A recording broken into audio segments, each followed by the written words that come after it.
Word. And it's recording. Okay. Oh, okay, you told me that last time. Enter full screen. Okay.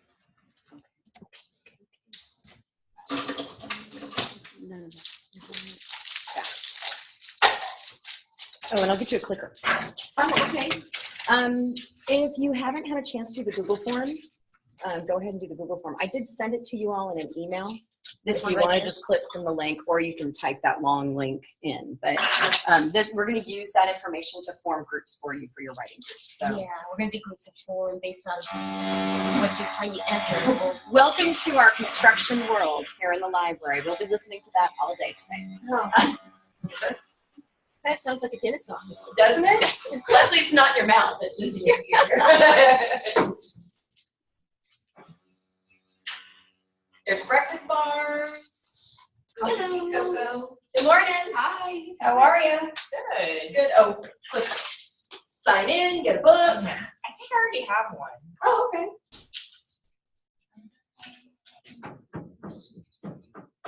Oh, we're checking it out. Yeah. Okay. Yeah, and then I'll have you guys return it when we meet again in August.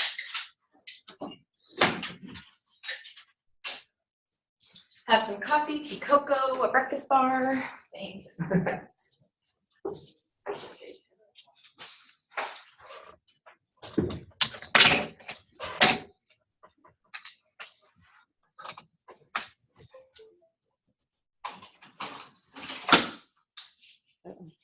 Hey, what's going on? Oh, turned it off. And you're here. Ta-da. Okay, great. So we're done. We're good to go. All right. So I can always if you have stuff to do, I can always call you in if I. Okay, this is a hard hang back there if I need to solve it. Okay, no. Yeah. Okay. No worries. I can do my email and everything. Okay. I mean, if it looks like you're busy with something. Or Head out. we were all different. Morning. How's it going? It's good. You? Grades are almost. I was done good. grading. Yes.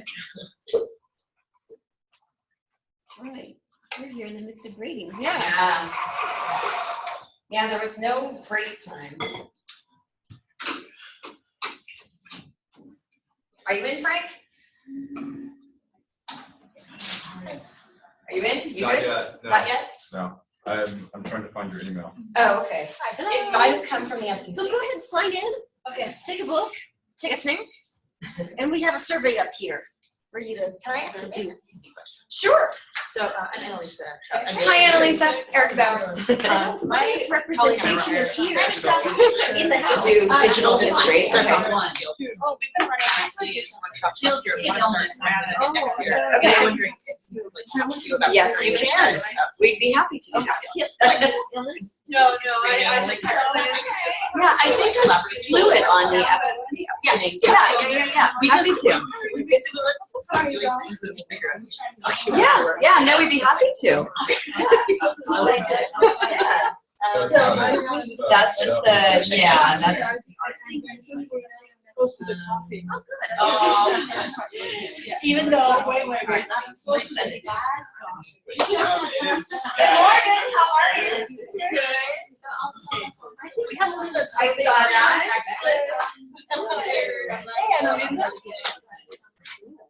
They're gonna put 5:30 since these are Yeah. permanently You adjusted. do.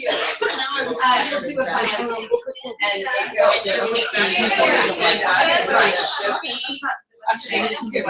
Where were you? yeah. Or maybe it's number 1. Well, applications is on the line right here. I'm just. Yeah. Yes. Yeah. Well, No, it's hard. I think we'll be setting those. So. Yeah. Hey, good morning. How are you? Early morning, Kia? Bit early, yeah. Yeah. Everyone, there's coffee, there's bars, there's cocoa, there's tea. But I like cold weather. Good morning. Glad you were able to make it. I'm happy to see you. Thank you. Slight change of plans. Made it work.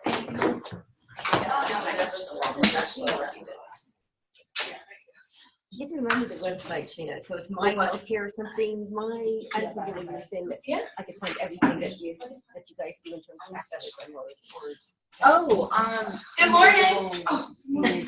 Sign in. We're checking books out for the 12 weeks. Have cocoa, tea, or coffee and a bar. in that. Would you like one of these that I picked up last night that Tom was doing? They made them? Oh. You want it? I'm handing them out for free. Okay. 12, we're getting there. Oh, if you need a laptop for checkout, we do have some. If you didn't have a great I did it tough last night at the Pasadena Jewish Temple in Center. device. Yeah, that's what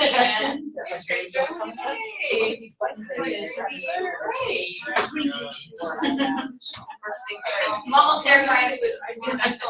Oh, I You just typed it in. Okay.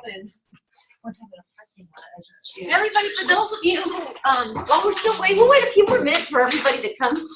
But if you haven't already, it looks like just about all of you have an electronic device. So if you could open up the survey, I believe you got it by email as well.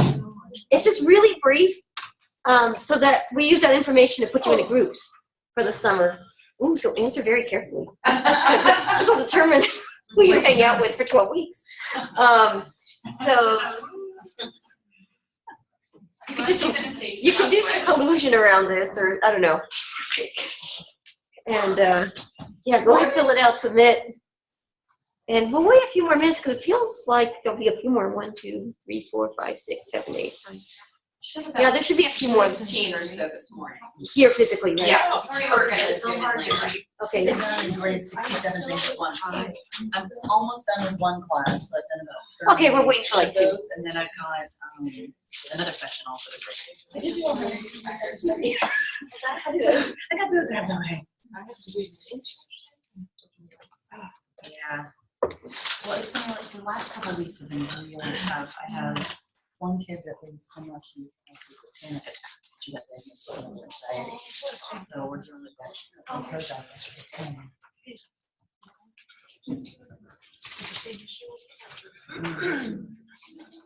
Yes.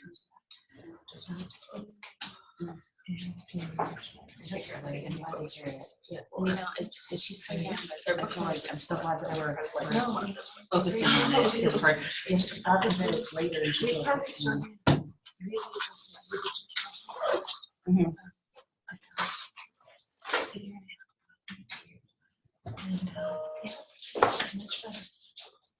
That's good. I'm glad to hear it. And then right when she's starting to get going back to school and everything, then my older daughter gets a horrible cold and has like 101 degree fever.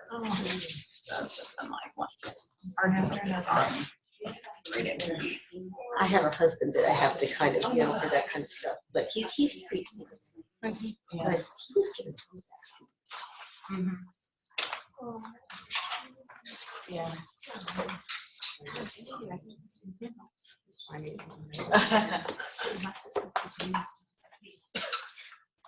Yeah.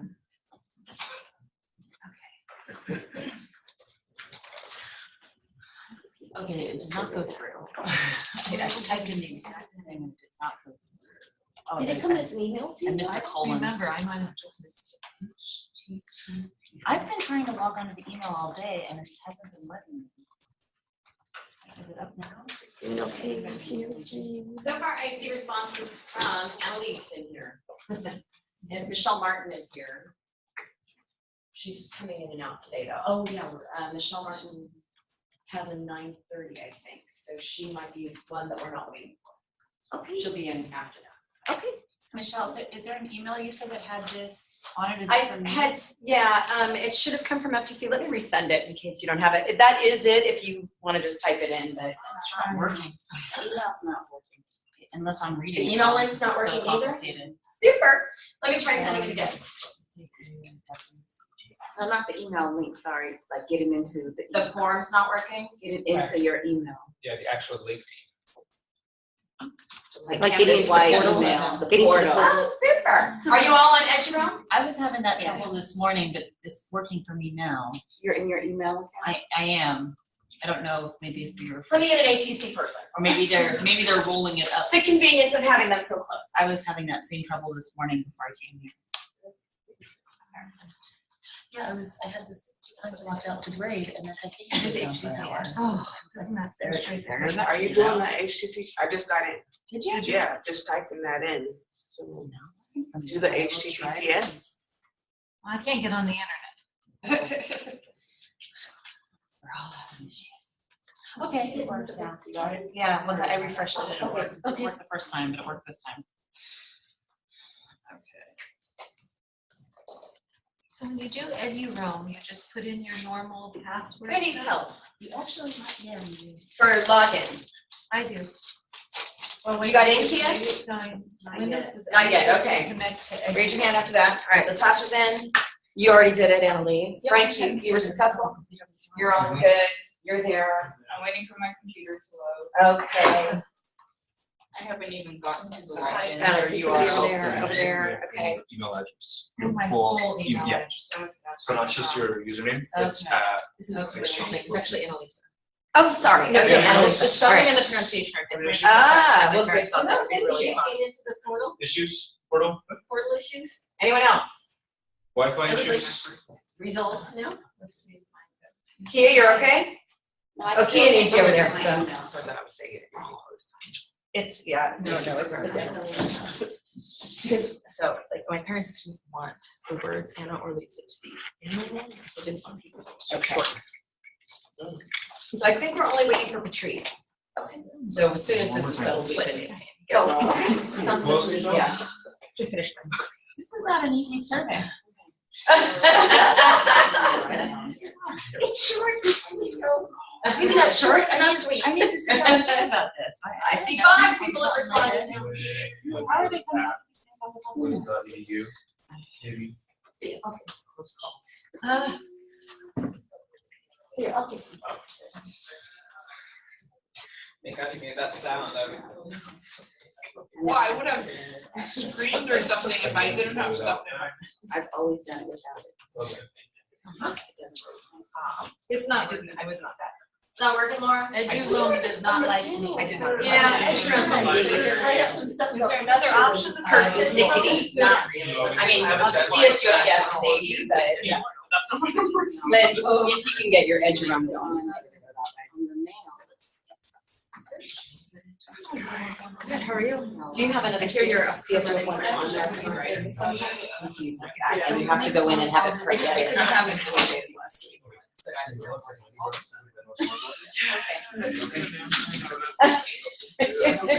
You're doing a great job. So I answered based on. Okay. But I also might. What hour are you here? What hour are they? I tried that. Okay, so which do you prefer to use?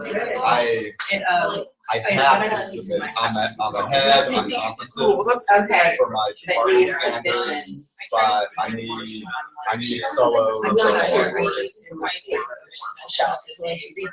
So if you want to work on content analysis and just send it. fine after. I'm not gonna Because you don't really need feedback on every, the reason one. What I found is Survey is not. that doing the content analysis, Yeah. the biggest challenge for me is taking everything I have and condensing while still keeping enough there. There's a free, right, okay. It's very frustrating. I have a 50-page review. Oh, wow. Yeah, getting that down. Feedback I'm getting from journal reviewers is that I didn't include enough theory in Oh. what I submitted. So I'm like, Yeah, how do I? Which are I can do the 1-page summary. Yeah. I can do the 50-page version. Right, But I'm but not- getting, the fine mix of, Right. yeah, okay, well, I don't know if that's, decide which one you want to work on. I probably You just need want to, to I probably need to prioritize. Okay. Yes, exactly. But yeah, it's very weird. I took mine to. All right. Figure it All right. I figure while she's working, I'm gonna look at everybody's submission and try and form groups.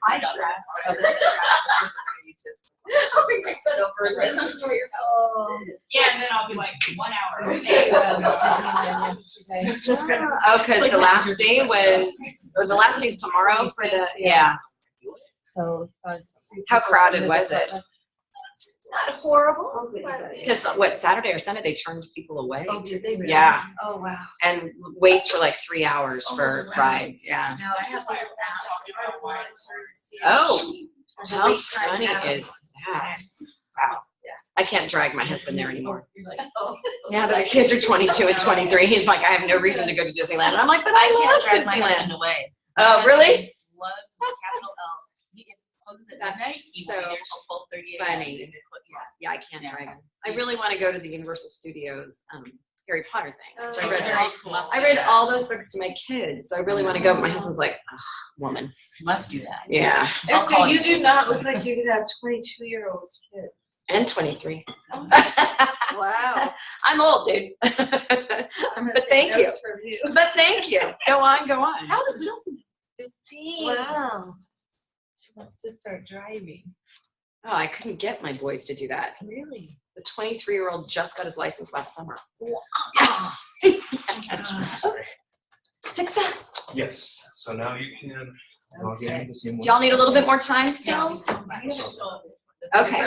And from yours, So this one is to do the whole app. You're good. We just want to, Lindsay's gonna come in and take her piece. So we That's make fine. sure she's more on time for her. I should print that. Should I go print that? So you print it? Which one? Where we mapped out the time together. I have it on a Is table. it not this? No, for us, for the workshop. Oh. We kind of set time, so it'll Oh. be, I'll go print that out. Okay, so I kind of, yeah, that's fine. If you have it, I mean, Yeah. Yeah, sure. You good? Otherwise, I'm just gonna follow my nose. But But yeah, just introduce you to start and then I'll Okay. get out of your hair. Yes. HTTP. I think they do. Did you resend that email? Should I try that way instead of retyping? I didn't, Oh, okay, that's all right. I'll just type it in. Okay.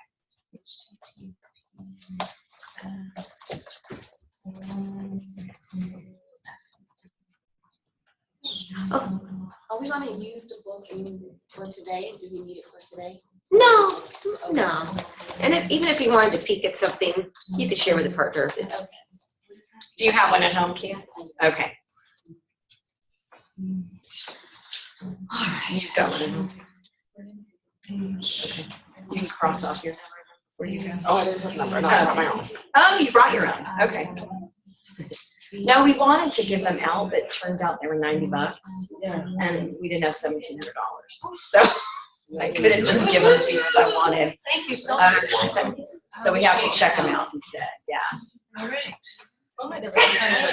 That's why I just, thank you. That's crazy.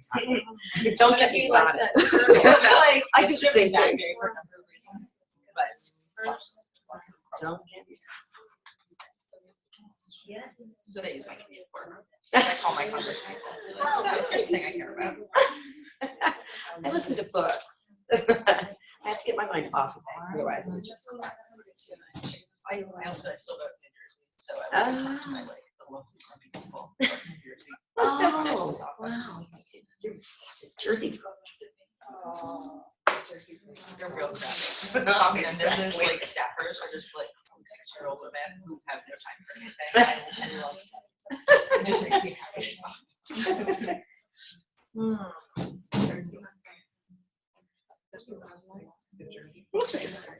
Yeah, I think so too. So we're gonna kind of get started. I know some of you are still working on the form. I'm gonna, while you guys begin working this morning, I'm gonna go through the forms and look at what would be nice groups to put together, and I'll have Michelle take a look at those as well. Welcome. I'm so glad you're all willing to come and spend some of your summer with us doing this. We've never run this over the summer, so we are open to suggestions and input on if anything could be done a little bit different. I did meet with a few people beforehand to say what would meet your need, and so we're trying to do what we thought might meet your need. I know we've got year 1, year 2, year 3 faculty, and Michelle's gonna have you do introductions in a minute. Maybe you could also add where you are in the process. I'm Erica Bowers. I am now official, the director of the Faculty Development Center. So the deal is done. I come to you from the Department of Literacy and Reading Education. I was the chair of the department, and now I get to do this fun job instead, so I'm excited. I am so fortunate to have Michelle Mutapa here with us, and I'm going to let her give a little bit more of her background. Before we do that real quick, I know that some of you have been working with me on the Impact Certificate. So if you've been working towards an Impact Certificate, it takes 4 courses. I did email those of you that had met your 4. There are about 26 people that have already met 4 courses. I sent you an email saying congratulations. Now you just need to do another Google form to do a reflection, and then we will send you a certificate for that. If you haven't, or if you don't know about the Impact Certificate, we offer courses throughout the year that are for high impact practices. And once you take 4 of those courses, then we'll contact you and let you know, unless you've been monitoring, and you can contact us. And then we'll have you do a Google form, a reflection, and then you get awarded our certificate. Next year, I'm hoping to do like Impact Squared and do more a little bit scholarship of teaching and learning with it, and kind of investigate our teaching and how those practices are impacting our teaching. That's kind of my goal. We'll see. So without further ado on the rest of this though, we've got a jam-packed schedule and we're a wee bit behind. So I'm going to let Michelle introduce herself and kind of go over the agenda for the day. Okay, well, thank you for the introduction, Erica. Anyways, I'm Michelle Mutapa. I'm the interim director of the Health Professions Advising Office. So these days I'm advising students how to get into medical school, dental school, etc. But I've been, here's my health science contingency. I've been in the Department of Health Science. I've been on campus for 11 years as a faculty member. I turned in my portfolio last year for full professor. So hopefully hopefully get that. You should find out soon. Yeah. Yeah, if I didn't, I'd be like, okay. So yeah, I remember being in this position, my first year, just being over that first year. Sometimes some of your new students, they could smell the baby smell of a new faculty member, and they really can, I don't know if you're in that position. And, I think I even shed some tears at home about like some of the things that people said, So getting over that, the teaching part of it, and, whatever committees that, guess what? You get on them, right? If there's not somebody for a certain committee, oh, you're the new one. Okay, let's put you in there. So between that, and it's like, okay, oftentimes what happens to research, you can't even think about it. You don't even get around to thinking about it, or just don't feel like you have the time for it, or maybe literally don't have the time for it. And I remembered when I went for I turned in my first portfolio, I met the dean. I was productive, but I didn't have a first authored publication out that first year, and so the dean says, well, you need to work on your research. And I was like, oh my God, for all that I'm doing, what the heck? But I really sat down, the following summer, I really sat down on my couch in our condo and just hashed out a few publications that second year and kind of went from there. So I guess we're all coming from experience being tenure track faculty members, what it's like to get that initial push. It's kind of hard, with all adjusting to the new campus and expectations and that kind of thing. So this workshop is designed for that, to kind of, I feel like probably a lot of you know how to write anyways, but it's just carving out that time and maybe the support and the structure that you need. Maybe some of us are learning from the beginning. I imagine maybe we're a unique combination of all the above. And whatever your needs are, we're kind of go with the flow. I was asked maybe 2 weeks ago from you to do this thing. So, but I come with experience in terms of research. I have published. I've been a co-author for a lot of articles. In total, I have like 60-something articles, of which a handful of them might be first authored. I've also been the editor of a journal I'm now senior editor, but I was the editor of a journal. It's called the Californian Journal of Health Promotion. I think we have maybe 2 or 3 peer-reviewed publications on campus, and I'm the senior editor of one of them, is the Californian Journal of Health Promotion. So I'm used to editing a lot of articles. I'm used to reading stuff that I don't know a thing about and giving feedback on it. So in that sense, I feel like I can be of use to you, whichever discipline you're in terms of, how it's going for you. So don't feel shy to, ask me, email me. I'm a very much an email, you know, I respond, I can tell Erica works the same way.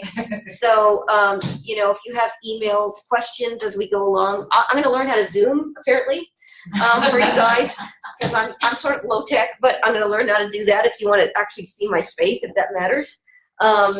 Email, phone call, I'm accessible over the summer. We have 12-month assignments anyway, so I'm around. So I'll be around, I'll be responsive to whatever your needs are, whatever. There's no such thing as a stupid question when it comes to this kind of stuff. So I want to, you know, start off by creating that environment, a very supportive environment, no dumb question environment, and we're there to support you. We've been there, you know, so that's why we're here. So let's go around and do introductions. I introduced myself enough, I think. So let's just work around the room. We can start over at this table here. Hi, I'm Latasha Traylor. I'm just finished my first year in the Department of Sociology. But you have a little background, so if you guys have, you know, more experience behind you, let us know too. So Latasha. So I No, I mean where you came from, because you, yeah, 3 right? years. I worked 3 years at Temple University in Philly, in the criminal justice department. Just before I came here. Oh, here, see, introductions. We made this for a purpose, that's right. Okay, here. Your prompts. You all need some thinking time first, maybe? A little bit of thinking time, okay. I hope to accomplish basically kind of putting together a regular writing schedule and format. Where are you? I don't know. That's the next word. We'll figure it out by the end of today. Yes, please. Okay. And a life goal to write. I'm Emily Citrup. This is the end of my first year in the history department, and I came here from a tiny, as is Aitana, a tiny small liberal arts college in North Carolina. So things are very different. I have to get my book manuscript to a series editor by the end of August.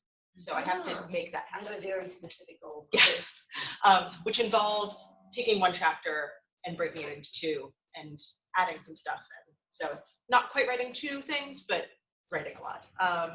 So I have all of it done but that, and yeah, I just have to get this done. That is my life goal.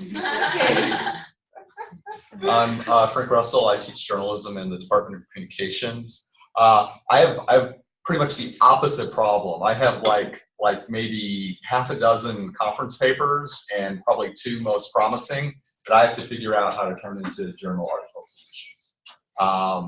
And so where I'm at in the writing, I have a dissertation written and conference papers derived from the dissertation, and I have to turn them into journal articles.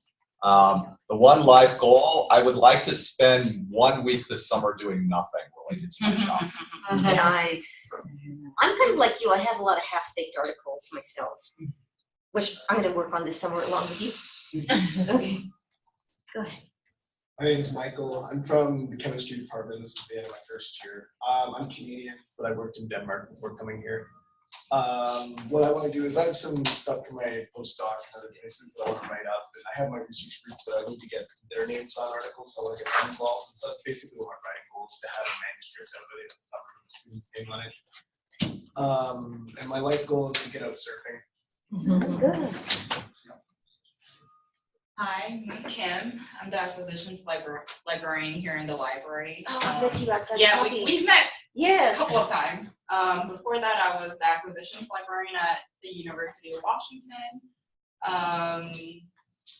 I'm hoping to have like a manuscript in place to submit to a journal. That's my goal for this summer, but at this point I've made so many promises for this summer where I have so many writing. I have at least 3 writing projects with different people for this summer. You get to be co-author?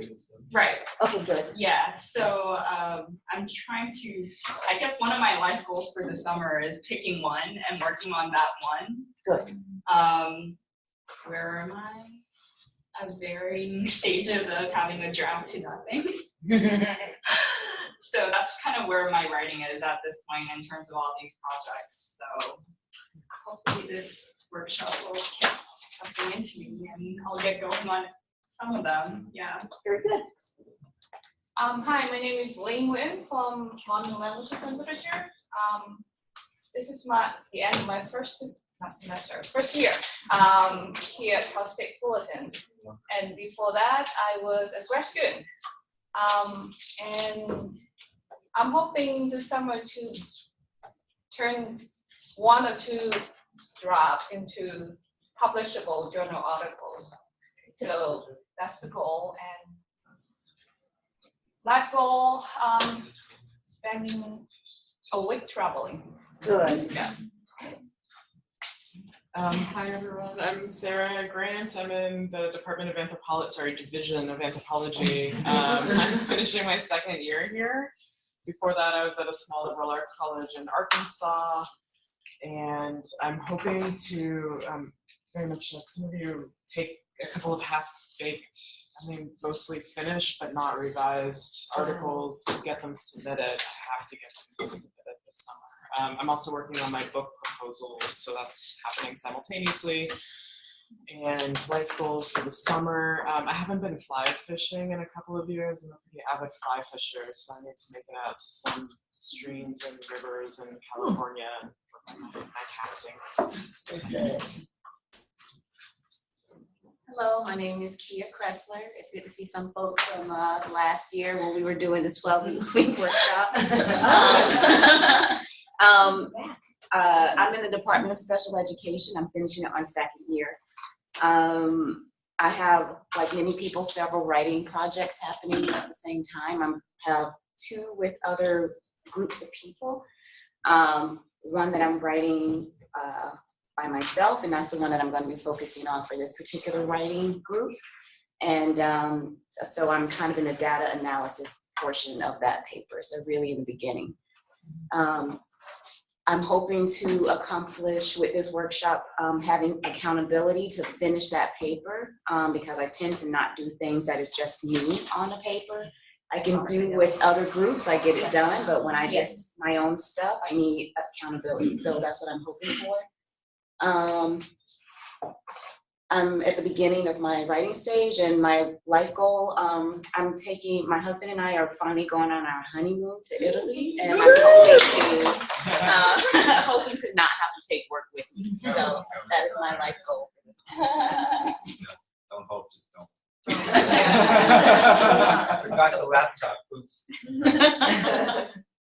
Hi everyone, my name is Sia. I'm in the Department of Geography. It's the end of my 3rd year.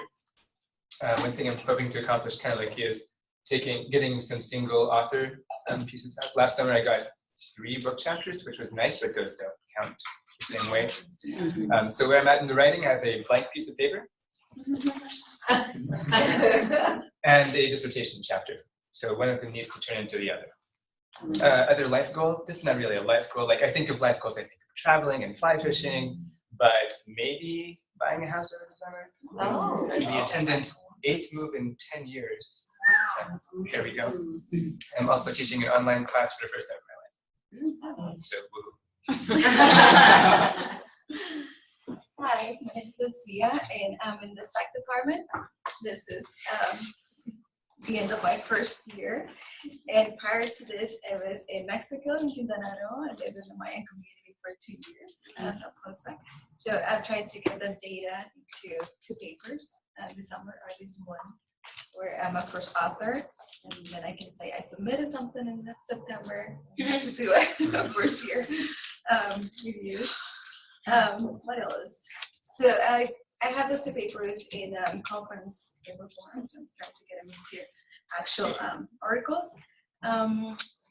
And another life goal, well, I want to travel.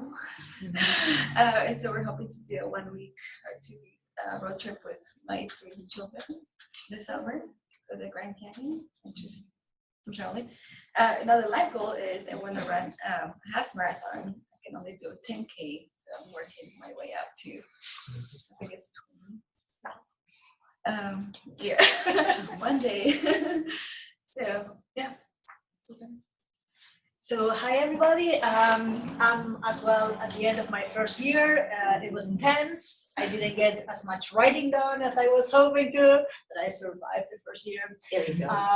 My goal is I have 2 articles that have already been workshopped, and I need to revise them and submit them.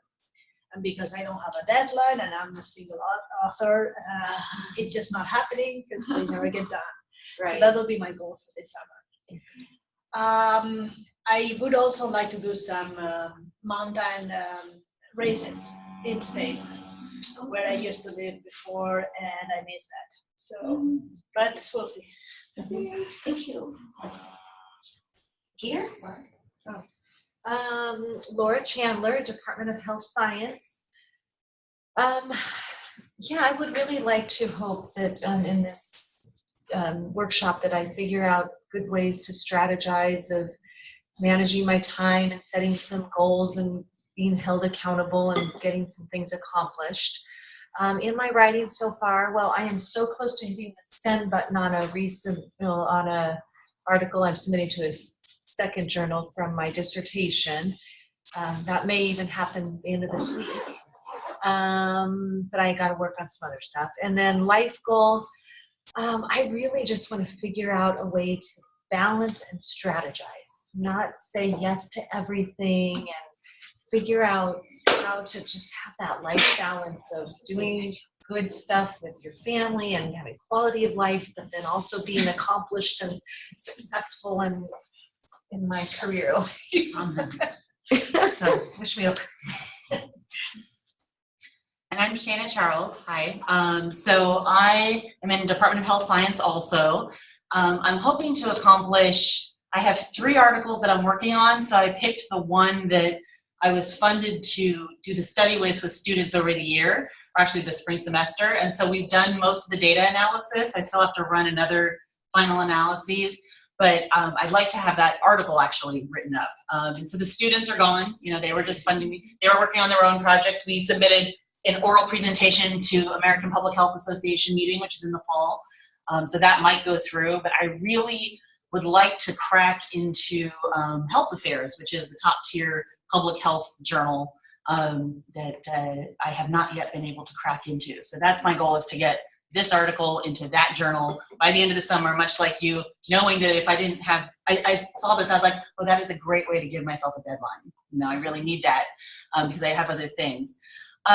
Life goals, I'm trying to focus because well, I didn't mention this, I worked for 15 years at the UCLA Center for Health Policy Research, ended up the director of health insurance studies there. My area is health insurance and access to care.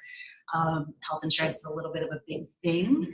So I get pulled in a lot of different directions. I literally was just responding to a reporter, no, I cannot talk on the phone today about the CBO estimates because I'm here in a meeting. It's hard. I'm getting pulled in a lot of different directions. And the articles I tend to write tend to be on legislative analyses that I've done on a few different projects. And there's a lot of different things because I'm a policy person, not just a health insurance person. And I'm realizing that that is starting to be detrimental. I got rejected for a grant because I thought, okay, I'm great on this methods, but they said, well, this isn't really your topic area. So I'm like, okay, I need to focus. I need to go back to basics. Health insurance, access to care, these are my basics. I'm trying to write a grant that's gonna focus on that also for next year. Like, I need to get back to that. So I really wanna start publishing in that more, focusing and kind of forgetting all these other little projects and putting those aside. And the life goal is also to launch my run for Fullerton City Council in July. There's that too. Being focused. But I've been wanting to run for office. I know. But I've been wanting to run for, it'll be quality time with my husband. My husband's a political consultant. He's going to be running my campaign for free.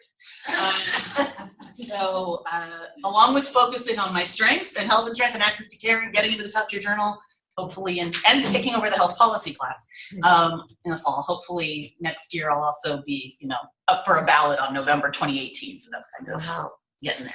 Awesome. Well, you know what? I have anywhere from 2 to 4 half-baked articles that I worked on with students.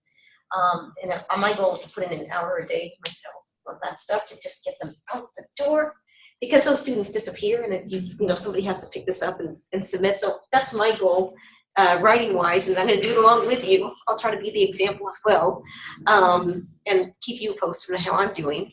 Oh, my life goals are more immediate than you guys have some great stuff. Mine are much more immediate. So my daughter's in vision therapy. I don't know if you've ever had a kid who does that. It is boring. I can't stand it. We have to do these exercises so she sees, her eyes don't double up or it's like veer off to the side. So if we can get through that so that your eyes are good, we don't have to do this anymore and I don't have to spend all that money going there, I would be so thrilled. Okay, so that's one. And another is we got a dog in January, nice dog, very sweet, but oh my God, when I take him for a walk, I tick off some people because he'll act as if he's going to kill the other dog. And so if I could take him to dog obedience to get him so he doesn't act that way, oh my God, that would be such a good summer if I got those two things accomplished. And so those are my life goals. Maybe run away for a tennis tournament. I play a lot of tennis, and there's a lot of local stuff I play on the weekends and whatever, but I don't know if we're going to do it. If my husband, he teaches tennis for a living, so if we can get around to playing a tennis tournament out of state, and my parents are actually willing to watch the kids, we'll see. But anyways, so fun to get to know all of you. I'm excited, honestly, to see your work. I'll look forward to learning from you what you're up to and also helping you perhaps with direction and, accountability and all those sort of things. And you'll all be helping each other as well. Okay, so thank you for your introductions. An overview of this workshop as you kind of probably know already. Some of you actually, how many of you came to a previous workshop on the 12-week writing? A couple of you have. Okay, very good. Some of you already sort of know what this is all about. So anyways, for relatively new faculty members to make headway in their scholarly interests and, so a lot of you are thinking of RTP in the meanwhile, right? That's very present and visible in your mind, right? By providing a structure of peer support that is flexible enough still to accommodate your schedule. So I'm just kind of curious, especially for those who are first year or, getting into your second year, have you looked at your RTP guidelines? Have you looked at your department personnel? Have you been told, okay, so everybody has a pretty good handle on what the expectations are in terms of what kind of articles or where you need to publish and all the criteria, how many, how long, the kind of articles. Everybody's pretty familiar with that. That's a good thing. Sometimes people don't know those things, but so that's good. So I'm imagining that whatever you're planning for this writing is going to count towards that, right? Yeah, very good. Okay, good. And one thing is perhaps you'll develop your own blueprint for your own writing process style, which will lead to fulfilling and successful writing experiences in the future. So, for me, I was productive enough, but I found out how I could be more productive, I think, since I said yes to this workshop. So I got this big book and I was thinking, oh my God, I'm not going to read this in 2 weeks. I was like, what the heck? But I kind of glanced a little bit. One thing I got out of it is, oh my gosh, yes, that is true. In as little as an hour a day on average, you can get a whole lot done in 12 weeks. And so then I thought, okay, well, what I tend to do is when my kids go to bed, my kids are 3 and 6, so they kind of take all my attention and then they go to bed and I have some time. Well, I want to turn on the TV and then I watch the news and then I see, Donald, I'm going to look at Melania now. And then I'm going to try to write too. And I spend 2.5 hours doing that kind of stuff, right? Then I'm kind of writing and then I'm kind of paying attention and then I'm kind of Google searching. Oh my gosh, if I just turn that off and put an hour of concentrated time in, I could do so much more. So that's one thing I got out of this. And maybe in that way, you'll develop your own style, whatever works for you. I think for some of us, like in your case, when you said that, hey, I need to work 8 hours in one day and maybe give myself the rest of the week, maybe that's what's going to work for me. So there's different styles for different people. And I hope that even if you never come to a workshop like this again, maybe you've developed a good habit that you enjoy, that you won't keep, and it'll stick with you for your years to come. So that's what our hope is with this workshop. And let's see. So the expectation is, you're not going to work solo. It's kind of, holding each other's hands and kind of helping each other along the way, being a support system. I think within the group you can decide what your needs are. That's kind of what you did.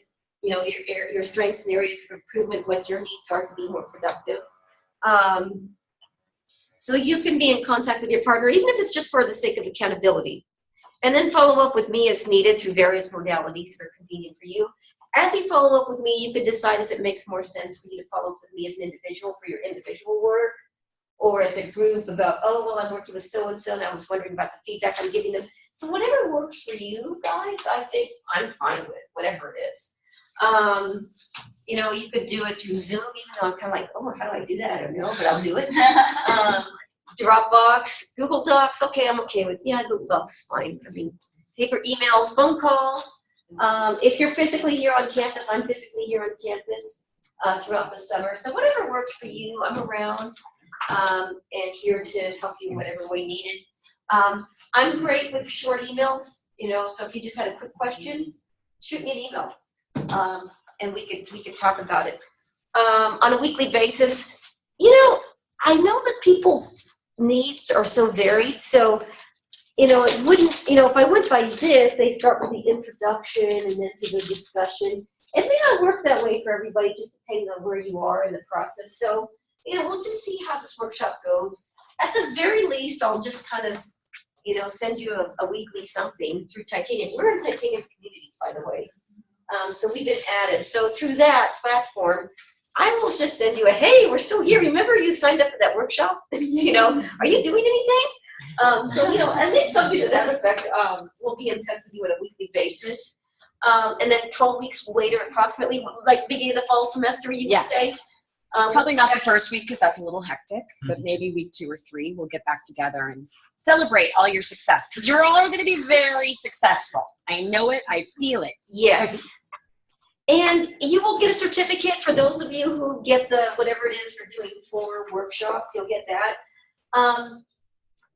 I thought that, you know, I've been on the Department Personnel Committee, so I thought if it was helpful for you to, if I wrote a personalized letter saying, you know, stating specifically what kind of growth you had during this process, because maybe you didn't quite submit anything yet, but you want to document for your portfolio, especially if you have to turn one in.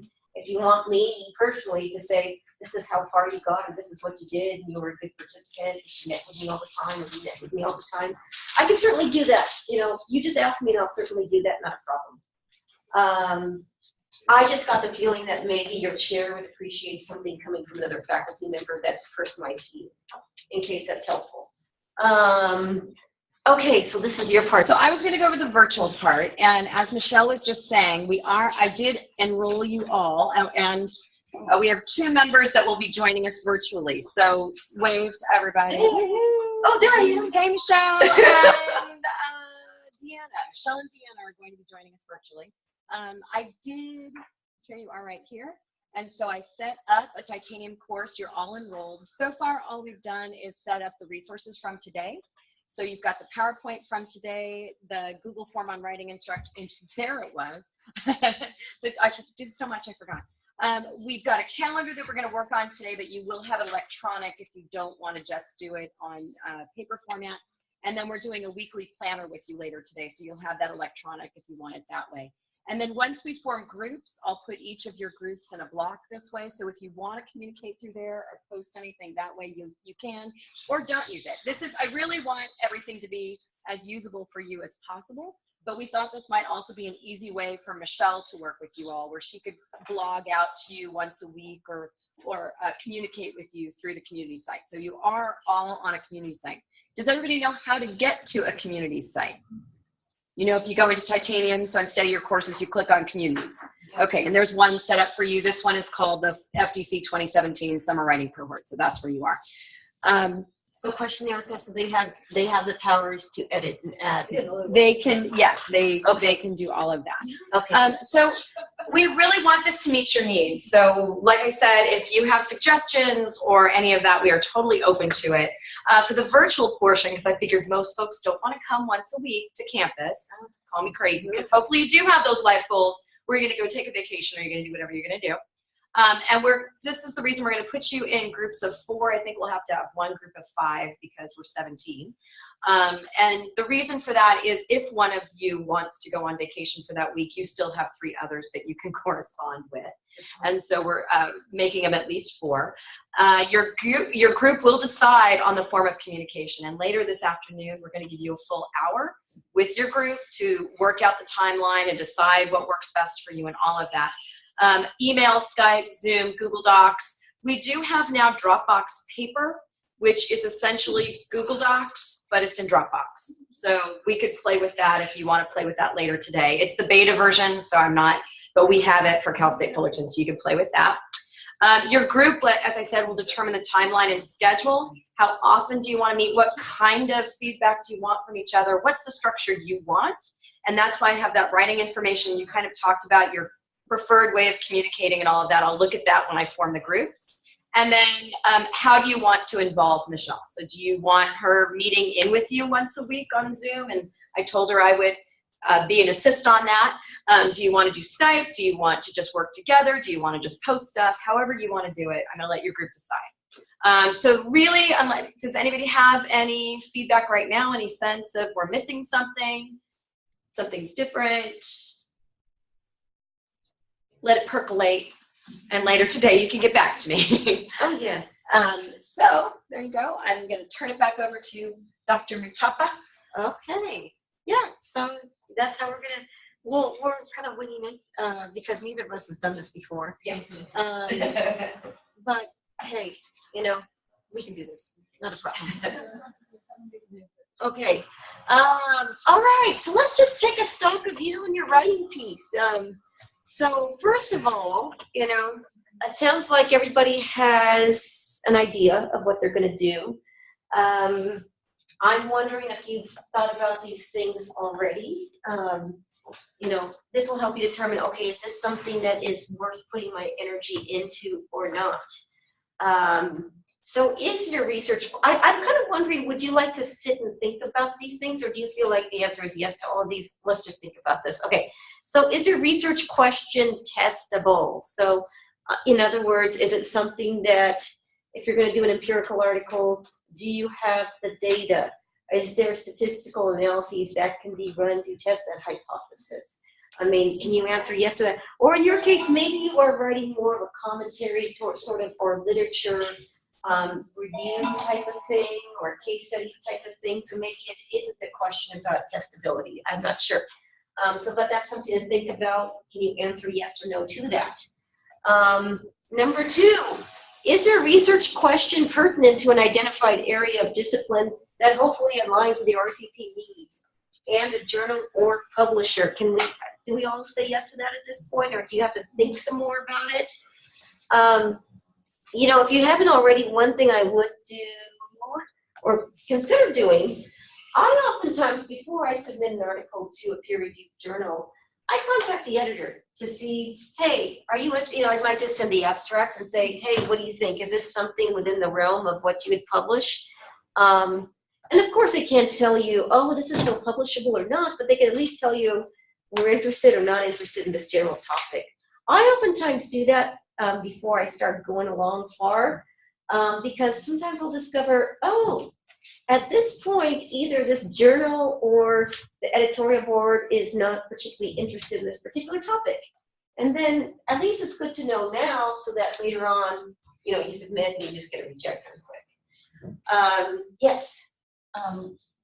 Talking about journals just made me think of something. So there is a lot of journals out there that I've never even heard of. It's like, and they're the journals that I do know, I'm not exactly sure that my work will get into, right? So I will try for it, but then I need like a second and third option. So I'm just wondering, do you have any suggestions of finding out like where all these journals are? How can I search and say, okay, I'm in this field, or I'm doing something that's a little bit outside of my field, but I need to see, you know, what journals are, you know, available and, you know, that are peer reviewed, and like where I can get information about that. Bring the librarian, so I can kind of help you with that. Because you're in ed, I think there's this resource called Cabell's. I might have talked about it before. I remember Cabell's, but I don't even know the name of the journal. So would I have to know the name in order to search Cabell's? I think so. Because I've used it to see about the impact factor. Yeah, it also tells you what the review period is, how long it takes for the review, what the acceptance rate is. There are a lot of things that you can kind of look at when you go into that. But it's not like a data search where I can just put in subject names. think you and can then it narrow give it me- down by the subject area too. And it gives me journals? It should. Okay. I would say one thing, I mean, this is a less sophisticated way, but the way I've done it is I look at the articles that I end up looking at and see what articles they cite. And that'll give me a short list of, journals that are potentially within the target area. And then when I look up those journals, those are usually part of a society of something. And the society of something usually has other journals in it too. And as long as they have like an ISBN or ISSN number, that kind of thing, as long as they have an evidence of like a peer review, they have an actual editorial board that you can see. Those things are encouraging. Those are some obvious things I look for. And that's how I've identified articles.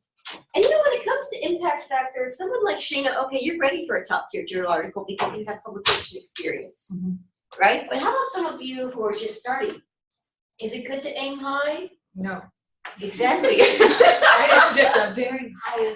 So the thing is, especially in your first year, if you just want to get the quantity out, get the necessary quantity out, I would say don't go for the journal article that has an impact factor of 6. I would go with something that has a relatively low impact factor. Actually, the journal I was the editor for, we don't have an impact factor currently, but we have evidence of rigorous peer review. So there are some journals out there. I wouldn't ixnay journals just because they don't have impact factor. There's some that are very legitimate, have a peer review, evidence of peer review. You don't have to pay buku bucks, like $1,000 to submit something or anything like that, or a publication fee, because we're going to hear about predatory journals today, actually. Some of those are predatory. But there's definitely a lot of journals out there that may not have an impact factor that could still suffice for your RTP needs and would be enough of a platform to get your work out that it would get cited by others. Okay, and another thing is ask your colleagues where they've published as well. You could even look up their data and see where they've published. So there's a lot of different ways around finding journals that might be suitable for you. And I would never be shy about contacting editors personally. I get more encouraged when I have an editor who gets back to me quickly, because to me that might be somewhat indicative of a journal that's a little faster in their processing versus others where you never hear back. So yeah. Alrighty.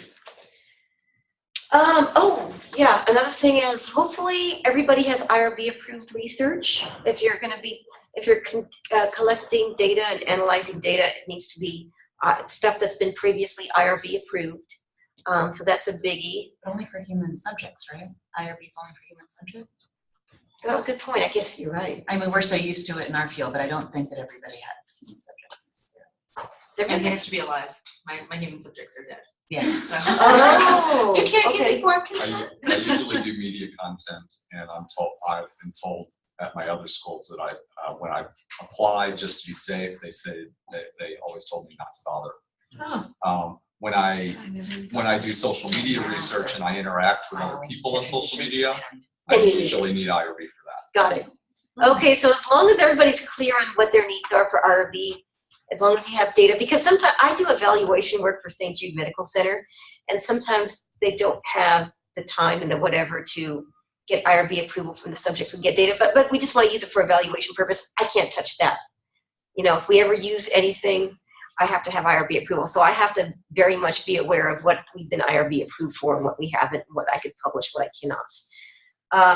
In those cases, sometimes what I do is I write commentaries. So even though I won't present data, I'll say this is what we learned and kind of work with it that way. So that's another way. If you don't have IRB approved data, but you want to write something about it, you can. There's some journals that will accept commentaries. And you could kind of talk about what you found, some general findings, like this % of people said approximately this, but you're not actually showing the data so much. So that's another option. You could be creative.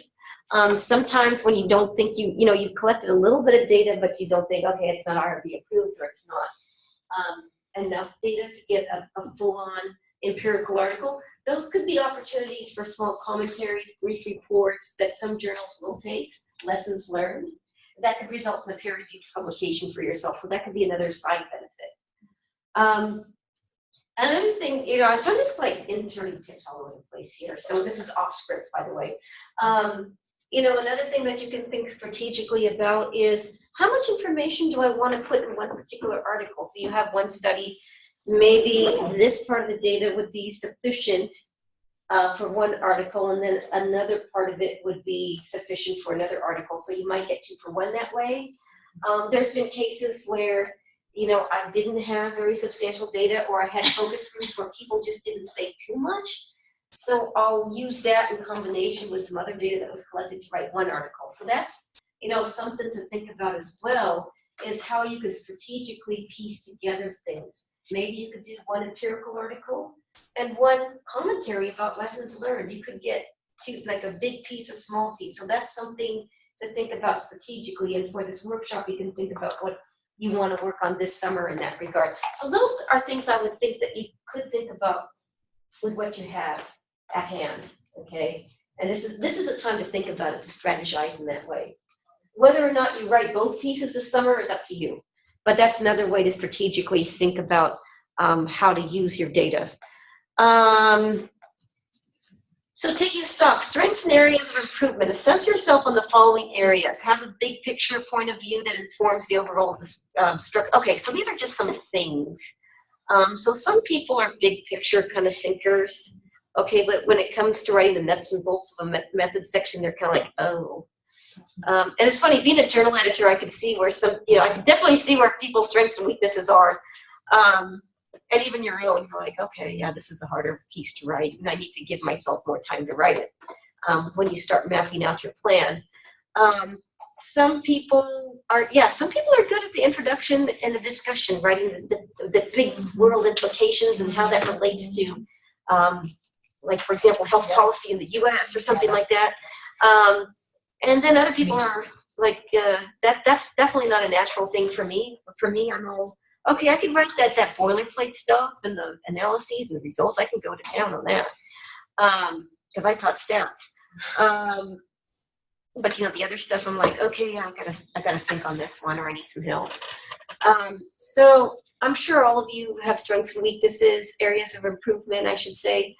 So you know, now's the time to acknowledge that, because you could give yourself more time to work on that when you do your little calendar and figure out, you know, how much time you're going to devote to certain things, and also what you would expect out of your, you know, what do you want to get out of your group? I don't know, you know, so when it comes, if your needs are more about editing in terms of just grammar, punctuation, maybe some of us need that help, but you know, you'll have to kind of work with your group to decide, okay, do I really want to dole that out to one of my group mates? Is that really their job? I don't think it necessarily is, unless the person wants to do it. But there's other resources on campus. Perhaps the Writing Center can help out, that kind of thing. Or perhaps another co-author, you know, who's on this paper with you. So that's something to think about, okay, where I do need the support, where am I going to get it? So those are things, you know, some of it can be within your group. In my opinion, it seems like to me this group is more about accountability, discussion, that kind of thing, or, you know, just overall thinking about stuff. But if you want help for content itself, it's more, it can be negotiable, but then you have to start to think, okay, is this person, to the extent that they're helping, do they merit co-authorship? I will say that. Okay, so that's just something to think about. Conducting analyses, writing results, tables, figures, formatting for submission. You know, another thing I would say to do early, if you haven't done so, is identify that journal first. You know, if you haven't done it already, identify the publisher, identify the journal. I do that at the beginning. I think it's better to start with that than to write and then identify the journal. And then you realize, oh, they have a shorter format, or they have more, oh, they cite in this citation style. Oh, darn it, change it. But I guess you have EndNote, but I never had EndNote work too well for me anyway. So I'd rather identify the journal first and know it fits in that subject area. And you can tailor your writing to that. So if you haven't identified a journal already or a publisher, I would make that a priority, I would say even this week. Because that could largely shape, because you notice that a lot of journals have certain formats like, oh, these journals, this particular journal tends to have 3 tables and they're this length and they're this style. So if you know it early enough, you could tailor your writing so that you don't have to rewrite. Okay, so that's, I think, something to do. And then once you identify, then you can kind of see the smaller picture of what I need help on, a little bit better, I would say. Okay, some journals have longer literature reviews, introduction sections, right? And others are like this.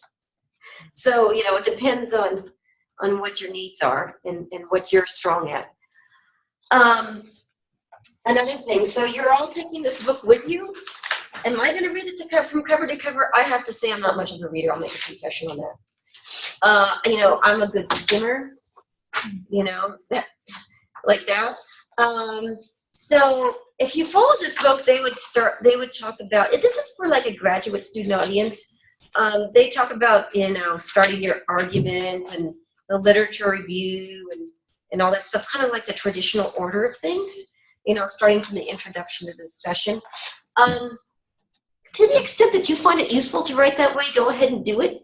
In my opinion, it's okay to be non-traditional and kind of do things in an order that works and makes most sense for you. If you had me start off writing the introduction, I would take a lot longer to write the dang thing, okay?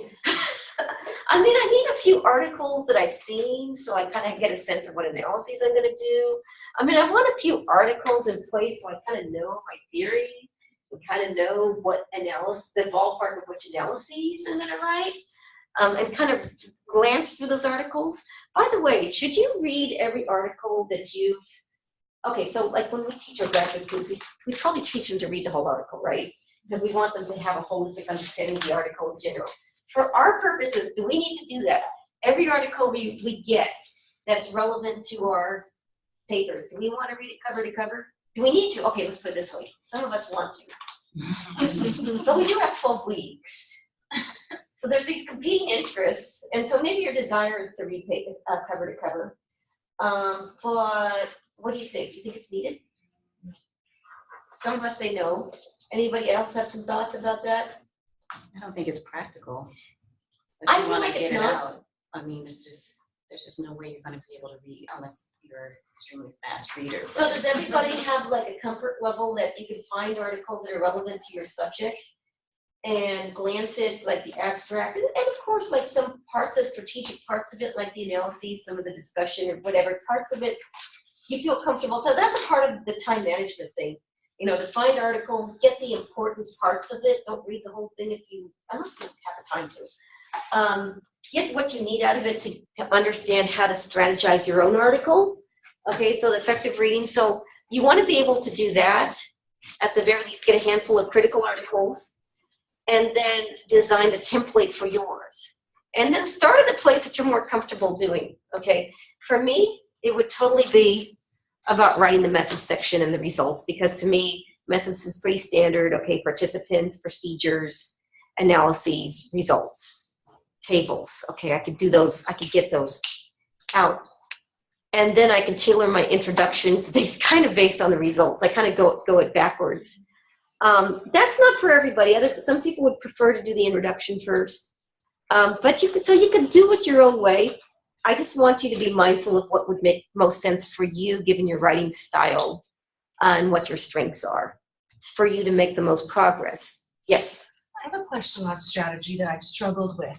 Okay. So not necessarily for this summer, but if you are utilizing maybe a student doing like a 499 an independent study. Yes. And you're having them gather some of the background literature and articles to help formulate a lit review. And maybe even they kind of do some synthesis of that information and even write something up. I'm always torn because I'm a very much an equitable person of wanting to not take advantage of a student. But how do you know how much to give them, and are you You know what? I think that kind of varies from discipline, and I've very much been in that situation, Laura. Okay. you know, a lot of times when it's it's my idea, but I have students collect the data. You guide and them, you do everything, but they do the legwork, but you give them the concept and they run and do all the data collection and the initial writing. Yeah. And of course, you have to kind of help them along quite a bit, right? yeah. I mean, you're basically at the Like end, they you're probably couldn't do submitting it. without your expertise. Right. But They would have had the idea. So, you know, in my case, because I'm more senior at this point, yeah. I just let them be first author and I'm second author, third author, that kind of thing, no problem. Okay. But that's something you can always negotiate up front. I think with clear communication up front, you could say, I would say for first year, second year, third year folks, if you have students you're working with and it's pretty much your idea, but you had them collect data and that kind of thing, you could, you know, I mean, it's understandable to be a little bit more selfish at this time. And you could have yourself be the first author, but you have to communicate clearly, right? And you could say, okay, I'm first author because this is the reason why, but I'd love you to be second author. Because that's still a great opportunity for them. So it's still okay if you're having them do a lot of the legwork on the research. Yes. And the I mean, especially if articles you're and going the to review. and you're going to be the corresponding author probably. Yeah. You're going to put the final bells and whistles and Right. and all that sort of stuff. It's perfectly fine as long as it's discussed. Okay. So that's, I definitely, yeah. So any other questions about that? No? Okay. Yeah. Let's see. Oh, okay. Are there any opportunities for collaboration with people who are reliable? Okay, so we're getting to that point. Co-authors with expertise that complements yours, an eager, high-performing student who wants to help, or assistance with resources on campus. So how many of you, with what you're working on this summer, have co-authors involved? Raise your hand. Co-authors, just a few of you. So all of you are sole authors? I mean, the ones who were mentioned, okay. So I guess in our discipline, that's not very common at all in health science. We usually have several co-authors. So the thing about co-authors is, that's great. You know, sometimes with experience, we learn who are better co-authors to work with in the future than others. That's kind of a trial and error sort of thing. So in the case of co-authors, are you going to be in touch with them, and are they familiar with what roles they could provide or that you expect them to provide? Or, you know, have you had that communication with them? Are they going to be around this summer? So that's, I mean, I'll have to admit, there's been times when I've had co-authors on my papers and, you know, at the end of it, they didn't end up helping as much as I would have hoped. And you know what, you kind of, you know, to be a good colleague, you just, in my opinion, this is just my opinion, of course, you keep them on because that's what you did. I don't usually kick them off, but, or I hope that they would help with the revision at least, you know, especially if I'm on a deadline. You know, if you have to keep going and you know this is your schedule and you are hoping for your co-authors to help you by a timeline and they didn't, you can always get back to them and say, you know, I had to submit, but I really, you know, what you can do is if you're ready to submit, but you're just still waiting for them, you could go ahead and say, you know what, I'm sorry, but here it is. If you have an opportunity to submit by this day, please give me some feedback. I'd love to incorporate your feedback. And if they miss that deadline, fine. When it comes to revise, resubmit, you say, can you help with this part? You know, so just kind of stay in touch with those people. And then if you weren't happy with the experience, next time around, you just realize who you don't collaborate with. And then other people, you'll be pleasantly surprised as well.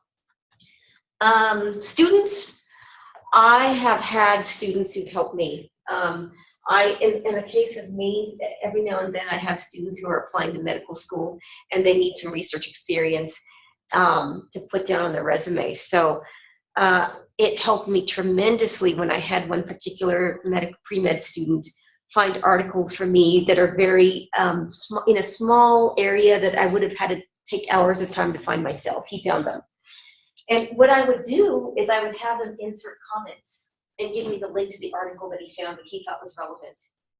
And so I didn't have him write anything for me, but I had him insert the link right where I needed it so then I could just pop open the article, read it, and then add whatever sentence I wanted. That was so helpful. In that case, Laura, I didn't include him as a co-author, but I did not, because he didn't do any writing for me. But it was so tremendous. But he was doing, I mean, it's beneficial to him because he's. Yeah. Yeah, learning. and if I actually had him write then, or had him do some more things, I probably would have had him as a co-author.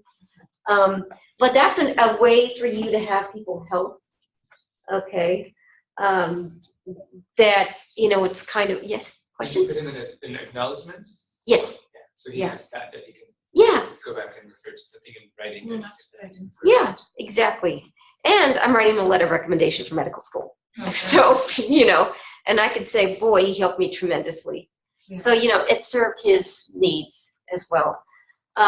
So you could do things like that. I would say that's one easy way to have students help you. Sometimes it's useful to have students create tables, like if you have the results and they just have to be put in a table. And if you give them specific directions, sometimes they could cut your time by helping you put those things in tables, especially if you're not as comfortable doing that kind of stuff. Or if you're not as tech savvy on creating tables, some students will be good at that kind of stuff. I totally use students for referencing. Like when it comes to doing the correct format. I mean, yes, there's EndNote out there and some other softwares that can help you with that kind of thing, but if you're not comfortable with it, and I feel like it takes longer for me to do that than to just have somebody else do it for me, I usually have students help in that purpose, and even if they don't do it perfectly, at least they got me further along than I would have gotten otherwise. So a lot of times students don't do perfect work, but at least they get me further ahead than if I did this all for myself. So don't expect perfection out of them, No. but they would get you at least further along. They're think of it as time, that they are saving me some time. There's some students out there who help you and they actually create, to make you work more because you have to check their work. Those aren't the students you want to have help with you. But anyways, those are some things.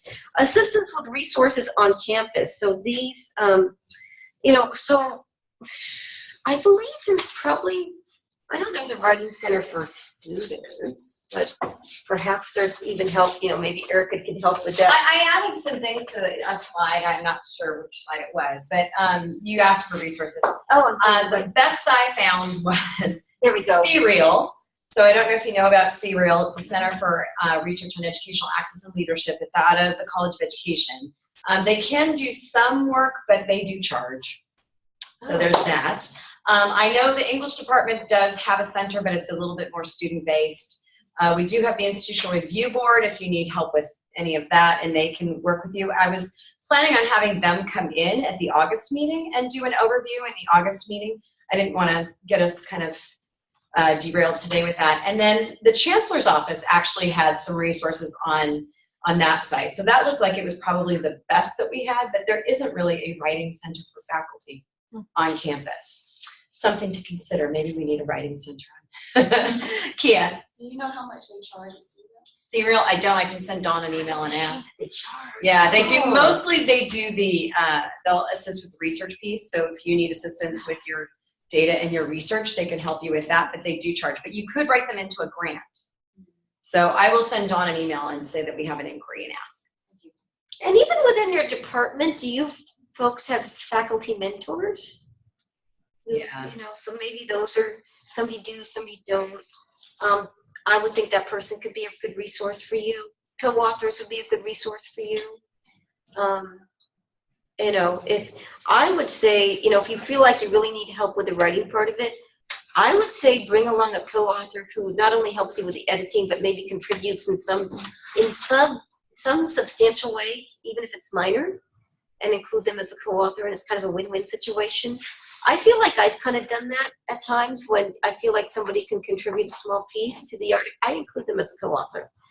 That's just my discipline. We don't have to have sole authored work, but that's something to think about if that kind of thing is acceptable in your discipline. What I've had some of the most success with is through my association. So as part of the Literacy Research Association, I started going to one of the SIGs, the small interest groups, and we formed a partnership. And so we've gotten a couple of works out of that. And since we're kind of a staggered group, I was assistant when I started it, and now that I'm working towards full. So there were full professors in that group that would help each other, and we worked on writing together. So my association's kind of been a resource as well. And I feel like there's listservs out there that you could, like an online resource if you want to partner up with, or you could just like post questions kind of thing. Mm-hmm. But I am working on my strategic budget that I have to provide to the provost. And so I wrote down mentor program and writing assistance. Very good. So, yeah, they're on my list now. So. Yay, that's why you are in that position. Okay. Thank you. About taking stock here. So how your partner in this workshop can be a resource. You could give instructions, let your partner know what kind of feedback you need. So that's a good thing. Maybe, I think it's good to kind of communicate well within your group saying, well, this is where I think I need the most help, and just be upfront about it. And maybe there are certain kinds of help you don't want, and you could just be upfront about it, whatever it is. I mean, it's your prerogative. So it's a good thing to talk, and then maybe also give them the idea, if you want to say something like, well, if you see anything else that you feel like in your opinion, but don't feel obligated to take everybody's feedback, right? You get the feedback, you are the expert, so you kind of weigh in what you believe. Don't feel obligated to take everybody's feedback in, and nobody has to have offended feelings about this kind of stuff. So let's see, what else? Take the constructive criticism, listen, don't feel the need to defend yourself. That's right. Okay. Just think of it this way. I have a reviewer before the real review. I have another pair of eyes, so maybe I'm going to detect some things from this person because, with that said, we may not all have the same eyes for the discipline we're looking at. So maybe, whatever we may say may or may not be applicable to that specific discipline also. So that's something you have to think about as well. But might as well give your lens, because a lot of times what you have to say is applicable to your partner, even though they're in a different discipline.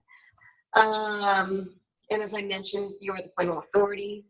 Don't feel obligated. What else?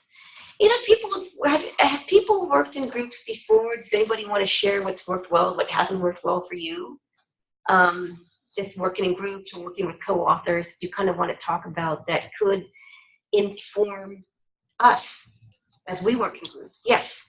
So I work with I'm working with a group from a professional organization that I'm part of, Council for Learning Disabilities, and I'm part of the diversity strand of that. Uh-huh. And so I was working with some folks who were part of that strand, and I'm kind of the most junior person. So there are 5 other people, including me, and so in that group, I kind of felt like, I was more suggesting things and didn't really feel like I had that much of a voice. I was just kind of following along because it was just my first year. But towards the end, I realized that at the end of the day, like, they didn't know any much more than I did. In some areas, I knew more. And so I through that experience, it was just, I learned that it's important for me to just kind of understand what I bring to the table, that I am an expert in this, and that I should vocalize what it is that I'm thinking and not just assume that they would know or have better ideas or that they would take the lead on certain things. So yeah, that was a learning experience, because a lot of them they've been in the field a long time, they're in leadership positions. And so I just made assumptions. And so it was just important for me to remember that, okay, so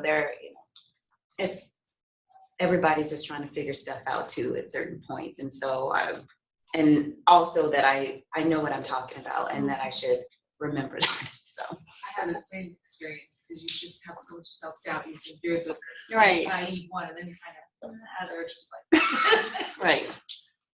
Okay, very good. I'm glad you brought that up, because as reviewing the articles for the journal I'm senior editor of, a lot of times people use lingo, and this is a health promotion journal, so there's a lot of stuff, a lot of things that I don't know every little thing.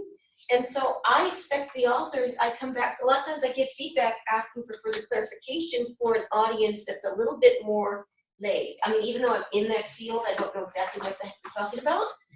And so sometimes that's good to have someone from a different discipline look at it, so that you give just enough detail to give a general understanding for someone who's not as familiar. That's always a healthy thing to do, even when submitting to a journal that is a specialty journal. Sometimes you need to still give, prime people a little bit more than you would otherwise think that you need to. So that's always a good thing to have someone, another perspective. And also reviewing personal statements for medical school students. Oh my God, they do this research on stuff I don't know how to pronounce. I don't know what it is. And so, you know, I tell them, don't expect, you know, sometimes medical school admissions committees have people like me on them. So I have to kind of understand at a basic level what the heck you're talking about, you know. So sort of the same thing as well. Okay, very good. I'm glad you brought that up. Okay, let's see. Oh, we got ahead of schedule already. Well, what do you think? Oh, and we could, do you want to just do our break early? You want to do a bathroom break? Yeah. Okay, do you want to take like 15 minutes or so? Okay. Yeah, might as well. I think we're going to get out earlier today. Yeah. Because I'm not the, you know, big 5,000 we're talking. So.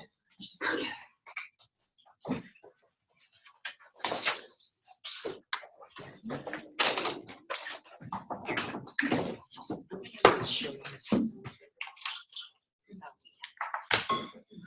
don't know if Lindsay's gonna talk about these, but I'm only showing you the stuff that we have institutional subscriptions to, where it might help you identify stuff. So Carol's actually bringing that up because I think it does index in education, which is your discipline.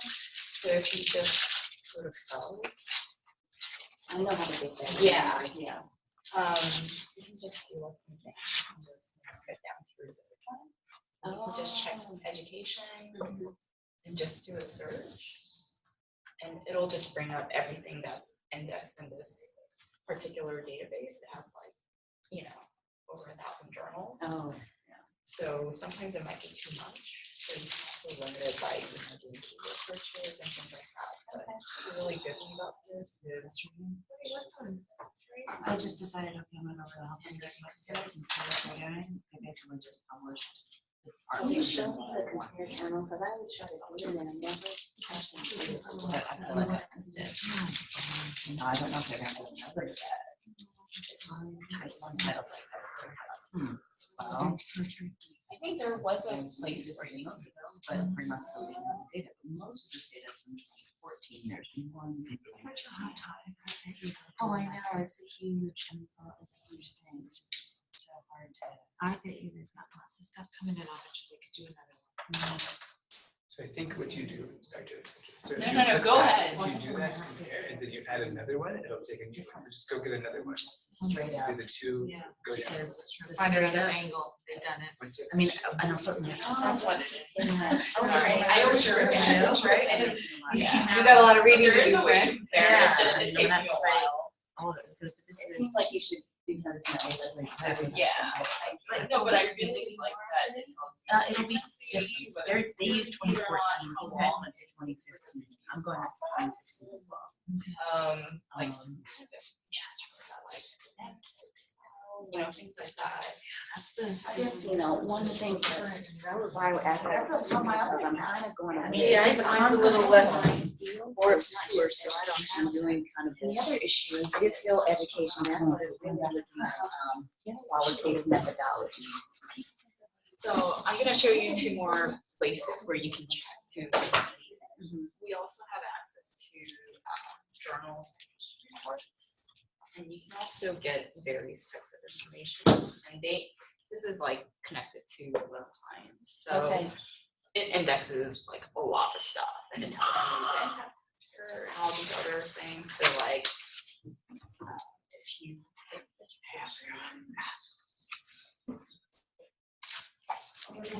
over and it'll also visualize. You say you're going. Can I ask you a quick question? Yeah. What do you think of the, I don't feel like I'm getting very good feedback from conference paper submissions. I just tend to get, oh, this is a fine paper. Without much suggestion, or sometimes when I get rejects, my last 3 rejects have been, well, this is a good paper, but it's not a good fit for our division. Maybe you should try this one. And so I know that some people will submit directly to journals, Without going to a conference. without going through a conference. What do you think of that? Because you get much more feedback, but then you don't know what.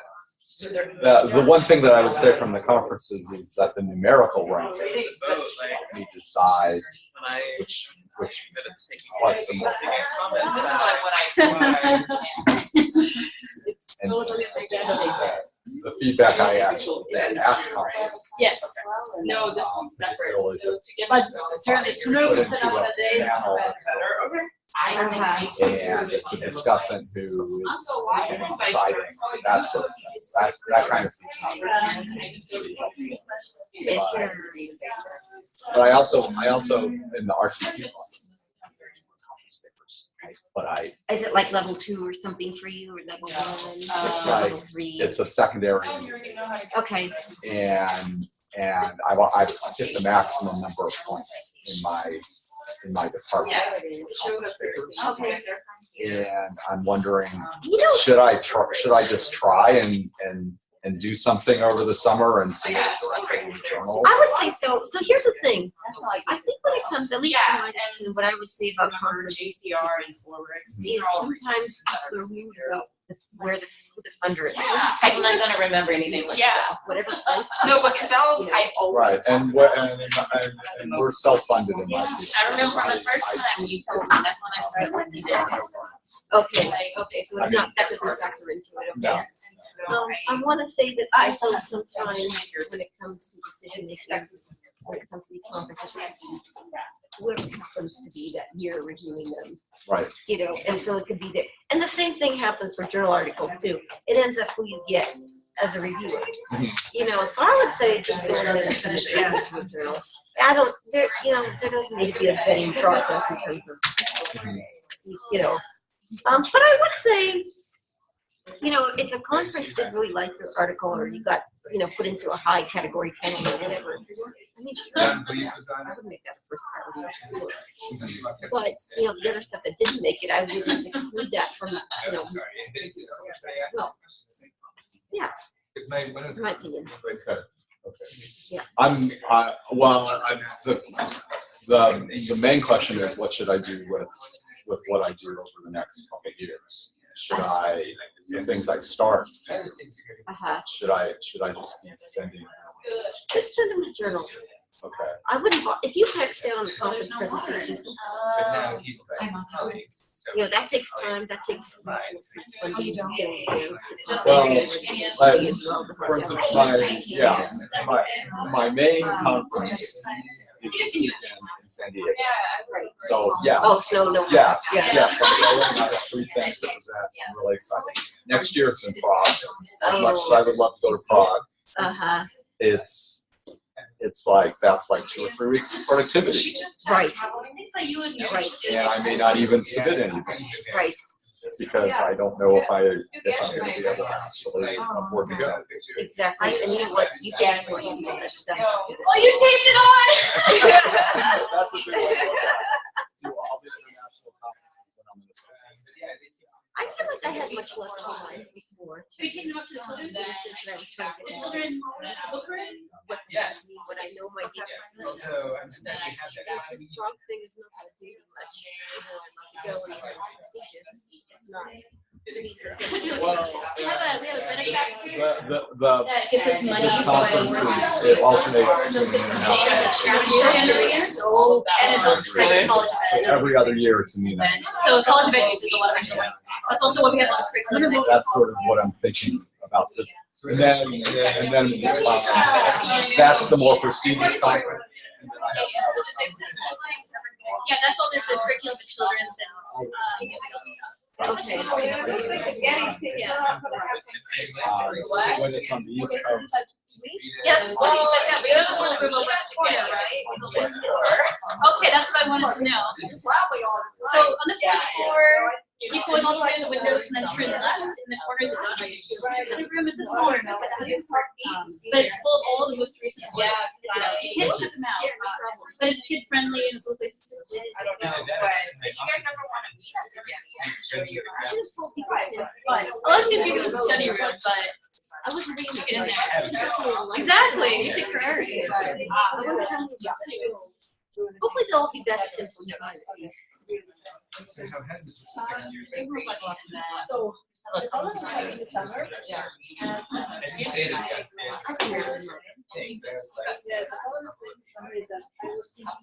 Hi, sorry. How are you? Nice to meet you. Good. I told people I was thinking they should but I can down them up. You know, and find them. It's okay if I set up my thing? Oh, please. You're from the library, right? Yes, Yeah. some, yeah, Okay. definitely. Let me look around. I'll do what I know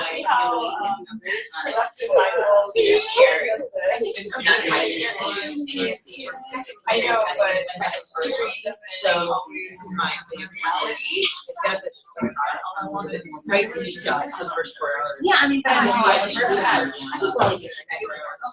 It's great. I didn't do that in. We probably have to do stuff. Fall schedule. Yeah. This is like, I just started scamming when I get back. It just felt or before the, yeah. And then you, right, yeah, no, I already. It's my work. No, I mean, some of it's like, it's like,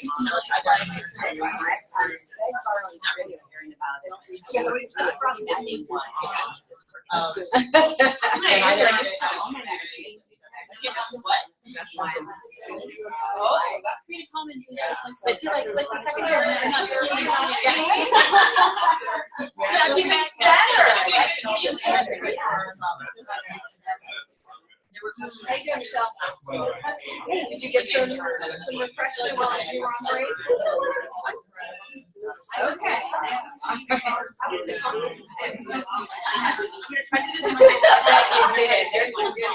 Yeah. I don't know. I feel like you might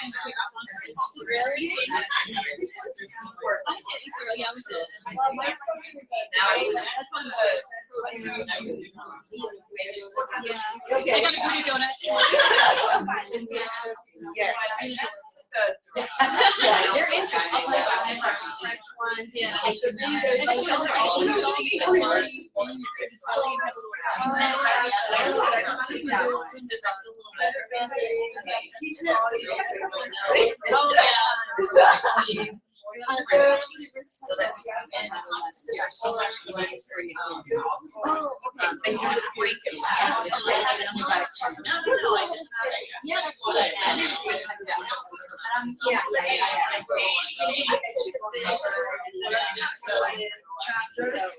So that at least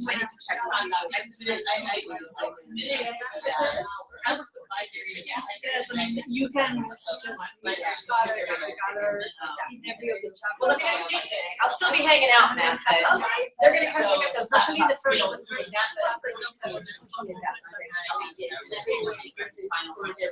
mean, that could be a focus.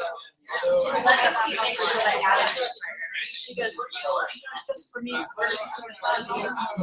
what my knowledge is about Yeah. I really have to. Yeah. I know some people. What are the things I say?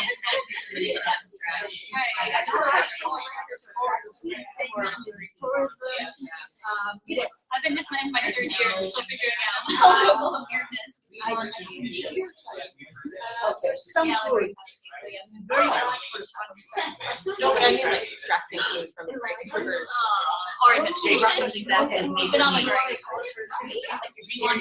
So our dean. We have one unit in person for a big library. One unit in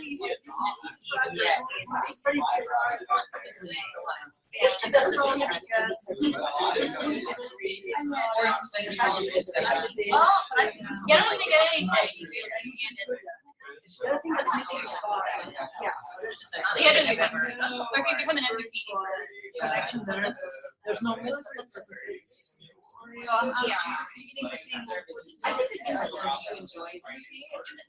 Yeah. I mean, I have to like, I have to get a good list of the other units. And then she's gonna use it. Yeah. I'm ready to be And they had to work that out, they had to figure out which department you can fit into. Right. Yeah. Yeah. So Well, it needs to be done. Well, I actually don't have that problem. My problem is they're more familiar with it, and I get started. Like cut a chapter. Not like I know the editor of this journal and all that kind of stuff. And I added one of the. Oh yeah, no, he's one of our NAC members. When you think of Riverbed, what else is on the phone? Okay, everybody. I think first thing I just still but like you know like the. Lucy, I got you. Has anybody else checked?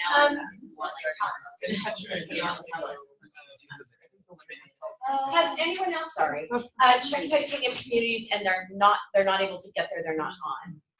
I thought I did a good head count, but I missed Lucia. So if I missed anybody else, just let me know and I'll add you. All right, without further ado.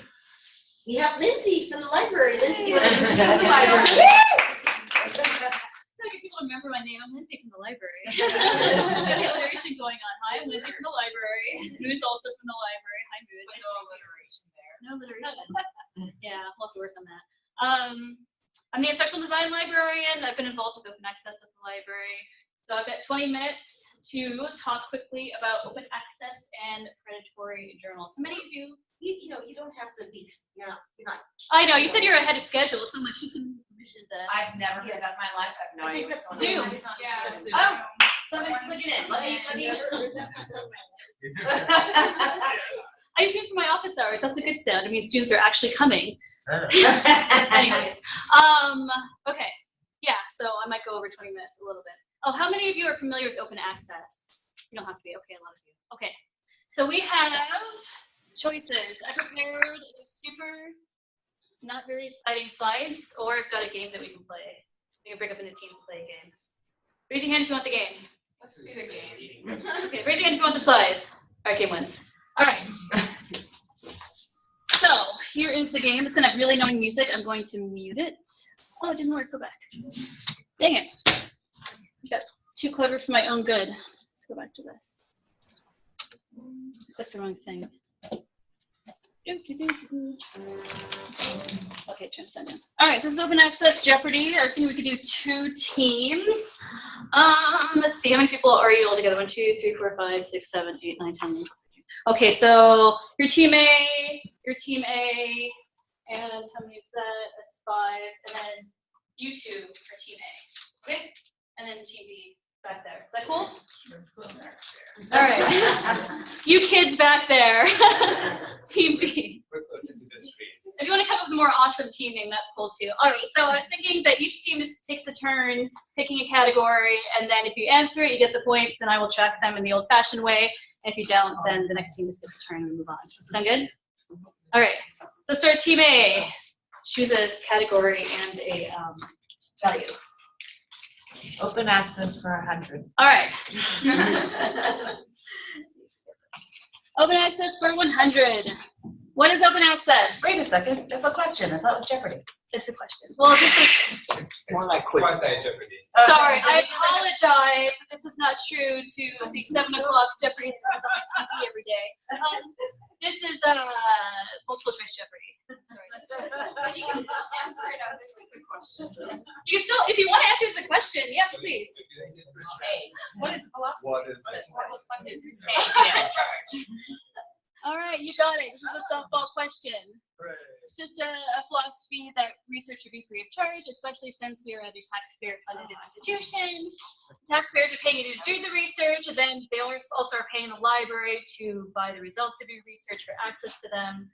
That kind of sucks. So, awesome. Let's move on. All right, so Team A, you got 100 points. Team B, choose a category and a value. Oh, sorry. Yes, sir. Yeah, open access for 200. Let's do it.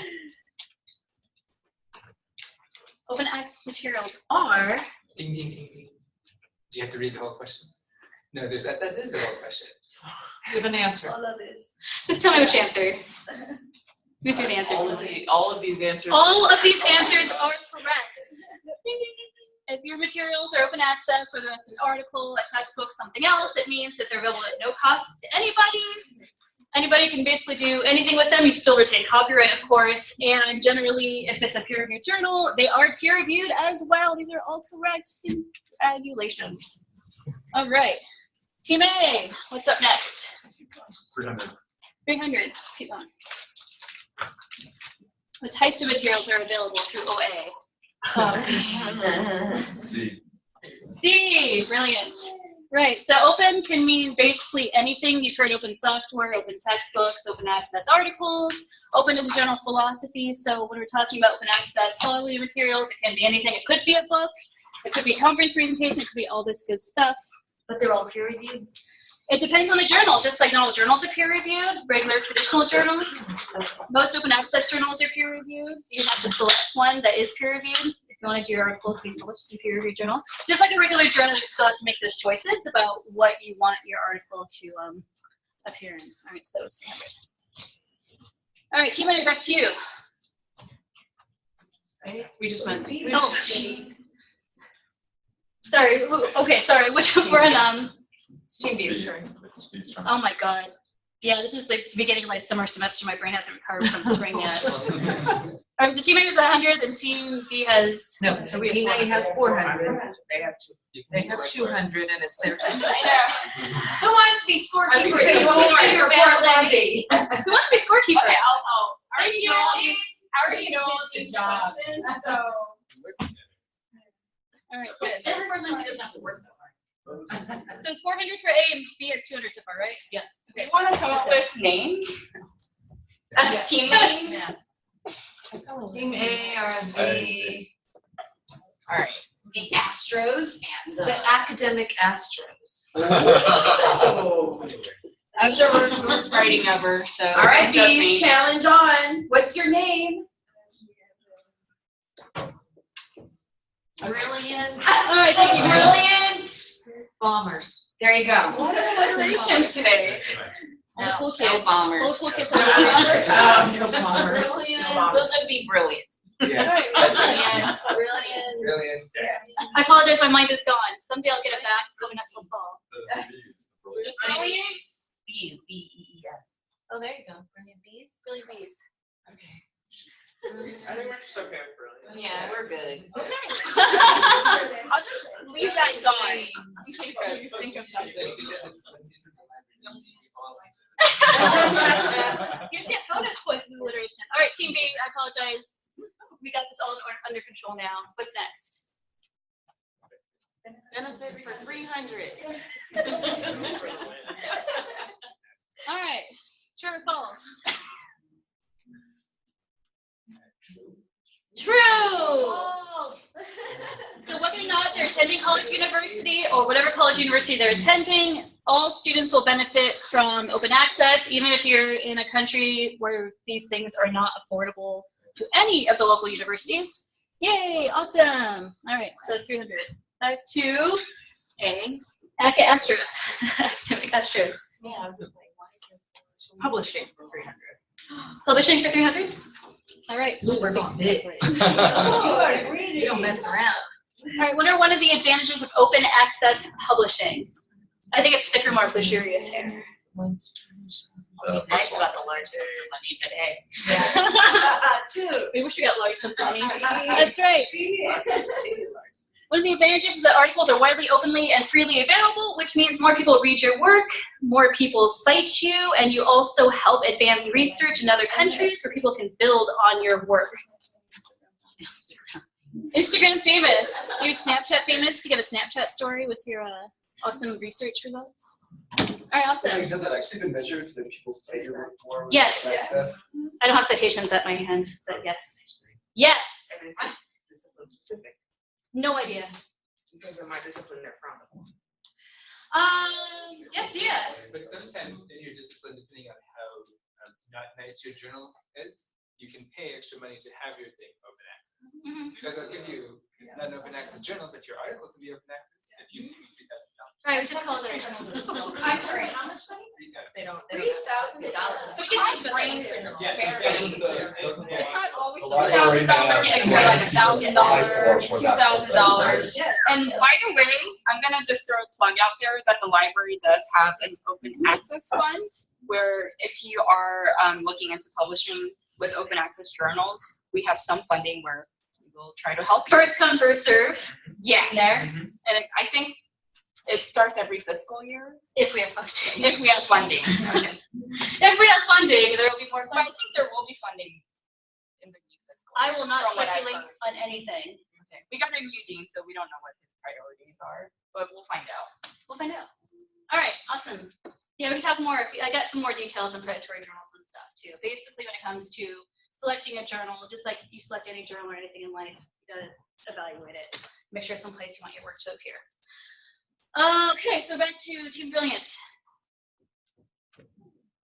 Journals 300? Journals 300. Stevens. All right, what was the average cost per journal in chemistry? Chemistry. Crazy twisty really counts. That is right. Journals are crazy expensive from traditional publishers, and these prices get raised exponentially each year. Each library has to make some really tough choices what we can and can't afford because our budget stays basically the same each year. And so as journals get more expensive, we have access to fewer of them. It is $4,800 for an average chemistry journal in 2015. Is that per journal title?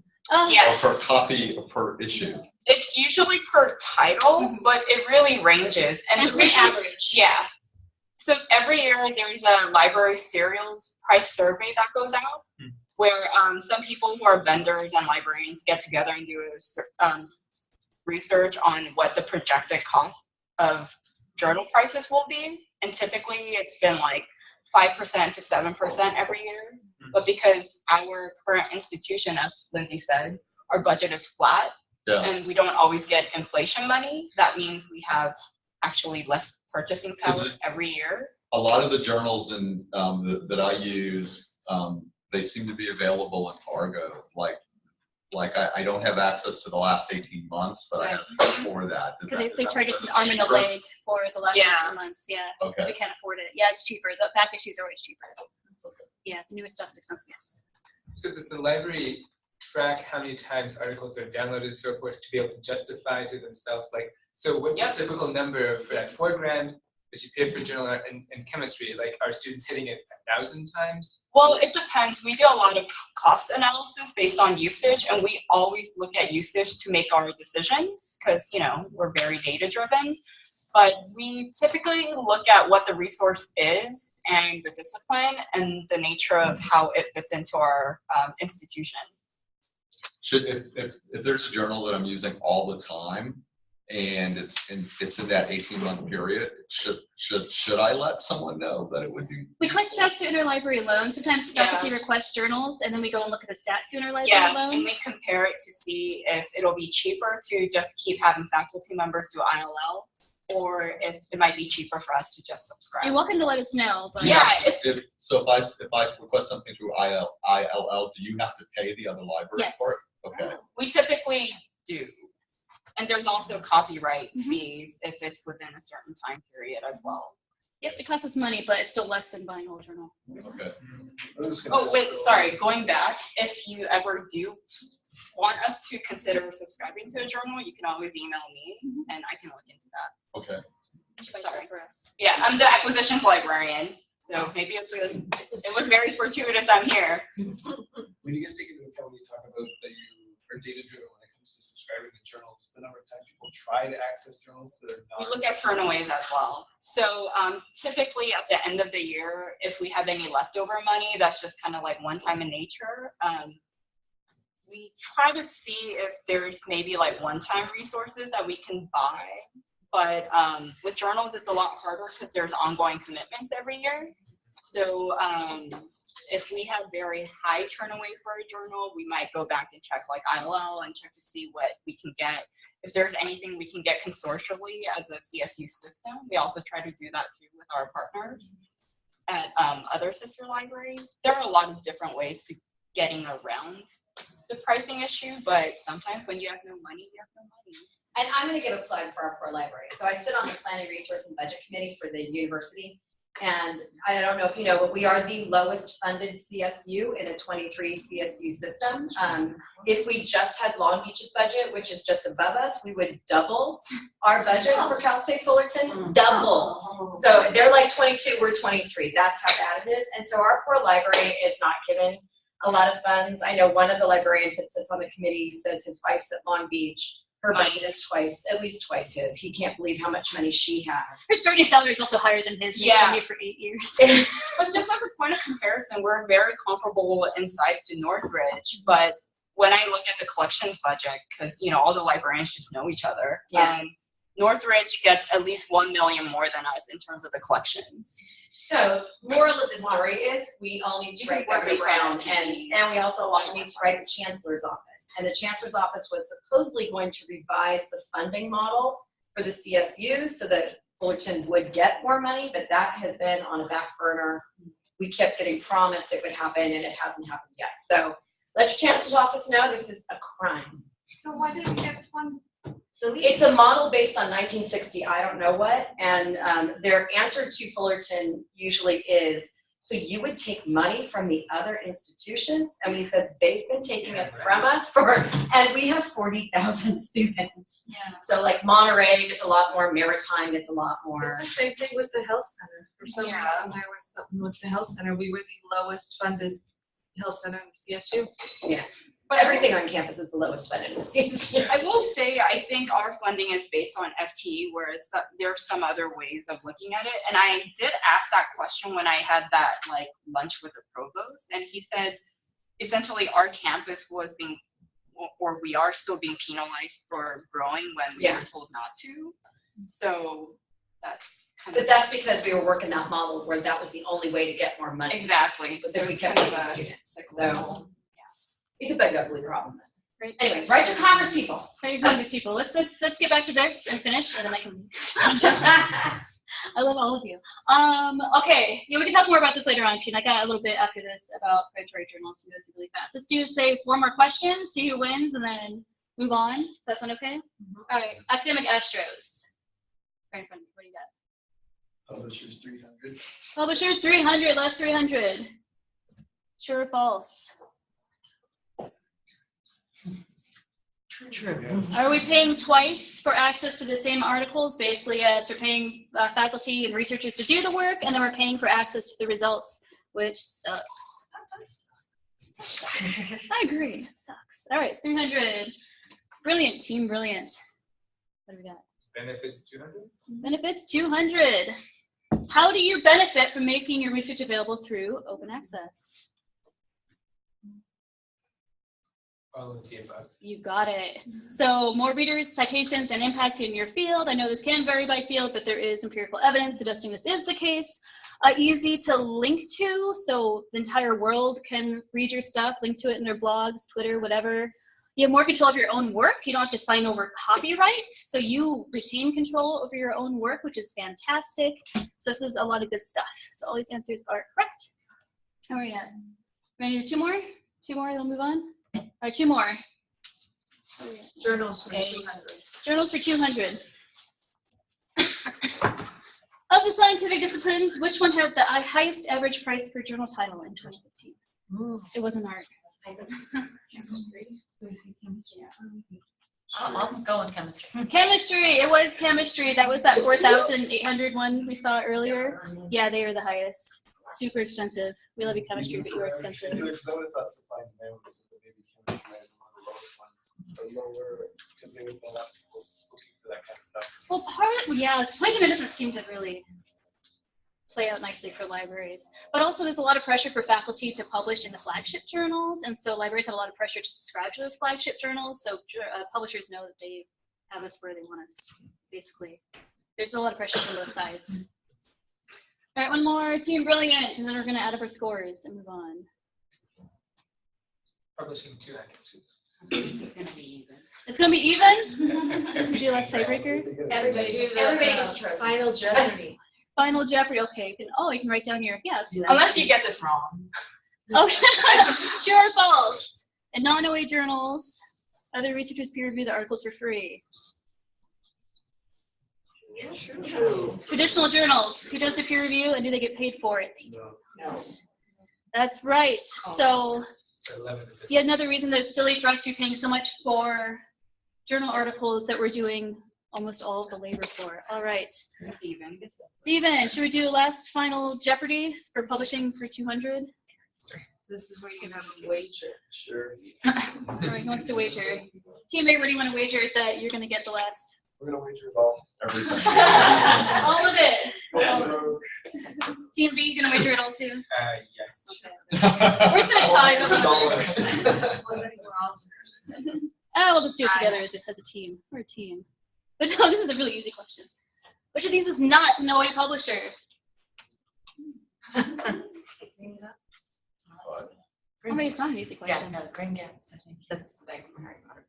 Yeah, that is the bank from Harry Potter. The bank from Harry Potter is Gringotts. Wow, It is now that's pretty good because I heard. not an OA publisher. So we got like a Harry Potter super fan in the library. So I'm like, oh, this is easy. Apparently, because I know too much about Harry Potter now. All right, that's right. It's Gringotts. So there are some very high-profile, high-quality journals that are OA. So something to keep in mind. All right, everybody wins. You guys are all winners. Congratulations. All right, so let's us. All right, so that back. Well done. So OA journals, they are free to read. How do they cover costs? The bottom line is they have a variety of ways that they cover the costs. One of the main ones is actually publication fees. So you actually do have to pay often in an open access journal. Okay? Publication fees. Yes, some of them charge fees, just like some subscription-based traditional journals will charge publication fees as well. Sometimes institutions will pay for these fees. Grants can be used to pay for publication fees. Some grants require you to publish open access and might provide fees for that, or the funding for that as well. Some journals will waive fees. I think my next slide says, I have it on here somewhere. Pollock Library does have a sort of new open access fund started a couple of years ago. It's a limited pot of money we get each year. And first come, first serve, we do fund up to $3,000 of article publishing charges. And the fee usually is like $3,000. It's very expensive. But there's places to get that paid for you. It's not vanity publishing. Again, the fees have no bearing whatsoever whether an article is accepted. Again, there's a variety of ways to pay for that fee. All right, so let's talk about disreputable journals. So there's a lot of worry, rightfully so, over predatory open access publishers. You probably have all gotten some really weird spammy emails telling you to, asking you to publish in their journal. I get ones asking me to publish in computer science, and I said nothing to do with computer science, at least not really. So you can tell from the start that those are going to be a little off. Just like traditional journals, there's always going to be low quality journals, and you always have to evaluate the journal that you want to publish in. Again, my time today was kind of short, so I'm not going to go through all the different bullet points, but if it's spammy, if the fee is suspiciously low, again, it generally is pretty expensive to publish open access. If they're only asking for $100 or $200 to publish, they're probably a scam. If you look at their websites, it's unprofessional. If you look at the journal content, it'll be a hodgepodge of subjects that has nothing to do with the journal. If you Google the home address of the journal, it's often like a house or something really strange. Seriously, you look at it in Google Maps. Editorial boards, if they're made up of people from universities that are really exceedingly mediocre, or they're claiming some sort of international affiliation or national affiliation, but they don't actually live in that country or have anything to do with that affiliation. There's a lot of different markers. And of course, librarians can help you spot those as well. And there's checklists online. I had a video that I don't think the sound's working, so basically just said what I just said. Yes. How many instances have some of these open access journals that seem reputable that go out of business, and what happens to the content? Well, I don't know, is the short answer. I think just like regular traditional journals, I mean, I want to say more traditional journals than ever are going out of business because the editorial boards are jumping ship and funding their own open access journals. What was that one that they did that? Anyways, it's a science one. I mean, just like when you're evaluating journals, if they've been around for a long time, they're more likely to stay around for a long time. You look at the editorial boards, see what they're involved in and how long they've been a part of that journal, how long they've been in the field. I don't know what happened to the content when I was going to say, like, I'm not used to, like, I would go through the American Chemical Society or the Royal Society of Chemistry or whatever, and they all have open access stuff, and it'd be all those kinds of, like, I'm not worried about them going out of business because they're societies, but I guess just sort of the question is, if things are moving towards an open access model, they're going to move and change whatever, and they'll still be rock solid and stable, but I'm just wondering in general, I mean, Of course, journals about a business, and someone purchases them out of an ad. Anything digital. Open access is digital, and then it could be like Anything digital eventually will decay and rot. It's not archived properly. But I will say a lot of the reputable journals, there are more initiatives to preserve their content. Mm-hmm. So typically that will be another indicator whether something's pretty rock solid or not. A lot of libraries are engaged in a lot of efforts to make sure we will have enduring access to really strong research in the future. So that will kind of be a good gauge. If there's really no one supporting these weird journals, that could be another red flag. Yeah, if it's new, or it's usually a red flag if it's new. So, yeah, and they're So maybe our journal's a pink elephant in the room because ours is open access and free for no publication fees. So that's great. No, that's great. But That's is that not a a big flag pink for you elephant. guys that there's no? Well, that's just one piece of the puzzle. I mean, there's Yeah. like 20 different criteria to look at when you're evaluating a journal. One of them is if it's free to publish or there's very low charge, that's suspicious. But hey, I know Michelle. She's great. She's on the editorial board. I know her colleagues that also are on this, and it's been around for a while. It's reputable. And if are you talking about the institutionally, the one that's here on campus? Yeah, that's institutionally funded, so it's not just like some independent thing. Okay. So supports, that's just one Tied to criteria. an actual institution Right. that is of higher learning. So that makes it another. Cal State Fullerton, I think is pretty credible. Okay. Okay. Done. And it's actually really great that it's free. That makes it more accessible to everyone who has access to the internet. So. Right. All right. Right. So, yeah, there's a lot of concerns about predatory journal in bad OA. It doesn't mean that you should shun all OA or discourage all OA. It is a cultural change and an educational opportunity for a lot of faculty, learning how this works, what works for your individual research and your publications. But that doesn't mean to shun it altogether because we are moving towards this eventually, slowly but surely. There are ways to choose a good open access journal. There is a directory of open access journals, which lists all the reputable ones. If it's indexed by one of our library databases, it's more likely to be reputable because the library databases, they look at everything that they choose to index or not because they have to pay the publishers to do that. And again, we do have an open access fund to help you pay the fee. And yeah, just let us know, we can look at your application. All right, so takeaway. Goal away is publishing fully open access in open access journal. There's a lot of pros to publishing open access. One of the biggest challenges here on campus is that faculty are often required to publish in one of a set list of journals per their tenure, which is just kind of challenging. So hopefully eventually that can change. But in general, you're gonna have a better time to publish open access because you'll be more widely read, you'll be more widely known, and you're also helping out the greater scholarly community, including people that don't have access to these expensive journals. All right, that is it. We already had a whole bunch of questions. Are there any others? I'm very over time. Oh, you're fine. Yeah, we're good. Okay. Oh, there's all of you. Such a handsome bunch. So one thing to identify a journal, one thing I've looked at, looking to see how many times an article is cited. Right, Is all that also metrics. another- Yeah, so is that another indicator, like if it was cited by nobody, that means this journal is housed nowhere and nobody's looking at it? Right. The index of. Yeah, right. Yeah, so you can look up how many times a journal gets cited, especially in your field, see who's citing it, what they're writing about, if they get cited as well. Yeah, that's definitely another criteria to look at. Okay. Yeah, if no one ever cites it because it's probably because it's a garbage journal. Yeah. Did we talk about predatory journals a little bit? Yeah, that was basically it. Okay. Yeah. We did break time already. Yeah. Yeah, spotting predatory journals. Any other last thoughts? I feel like discussing open access. We do an open access week each week at the library. And we're trying to facilitate this for faculty. So bottom line, if you have questions, chat with your local librarian. There's a subject librarian for every department, so just let us know. Okay. Thank you all so much. Thank you. Thank you. Lindsay from the library. Hey, Lindsay from the library. If you would like to take your lunch. Or you all just get to look at it for a while. And this doesn't have too strong of a smell like it's warm food that you're like, A oh bunch my of God. tuna sandwiches.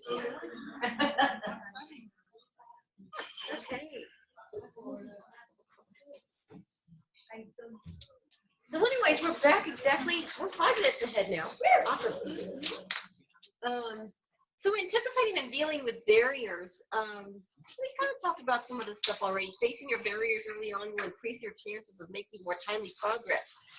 So I looked at this very thick book, and they had something about barriers somewhere in here.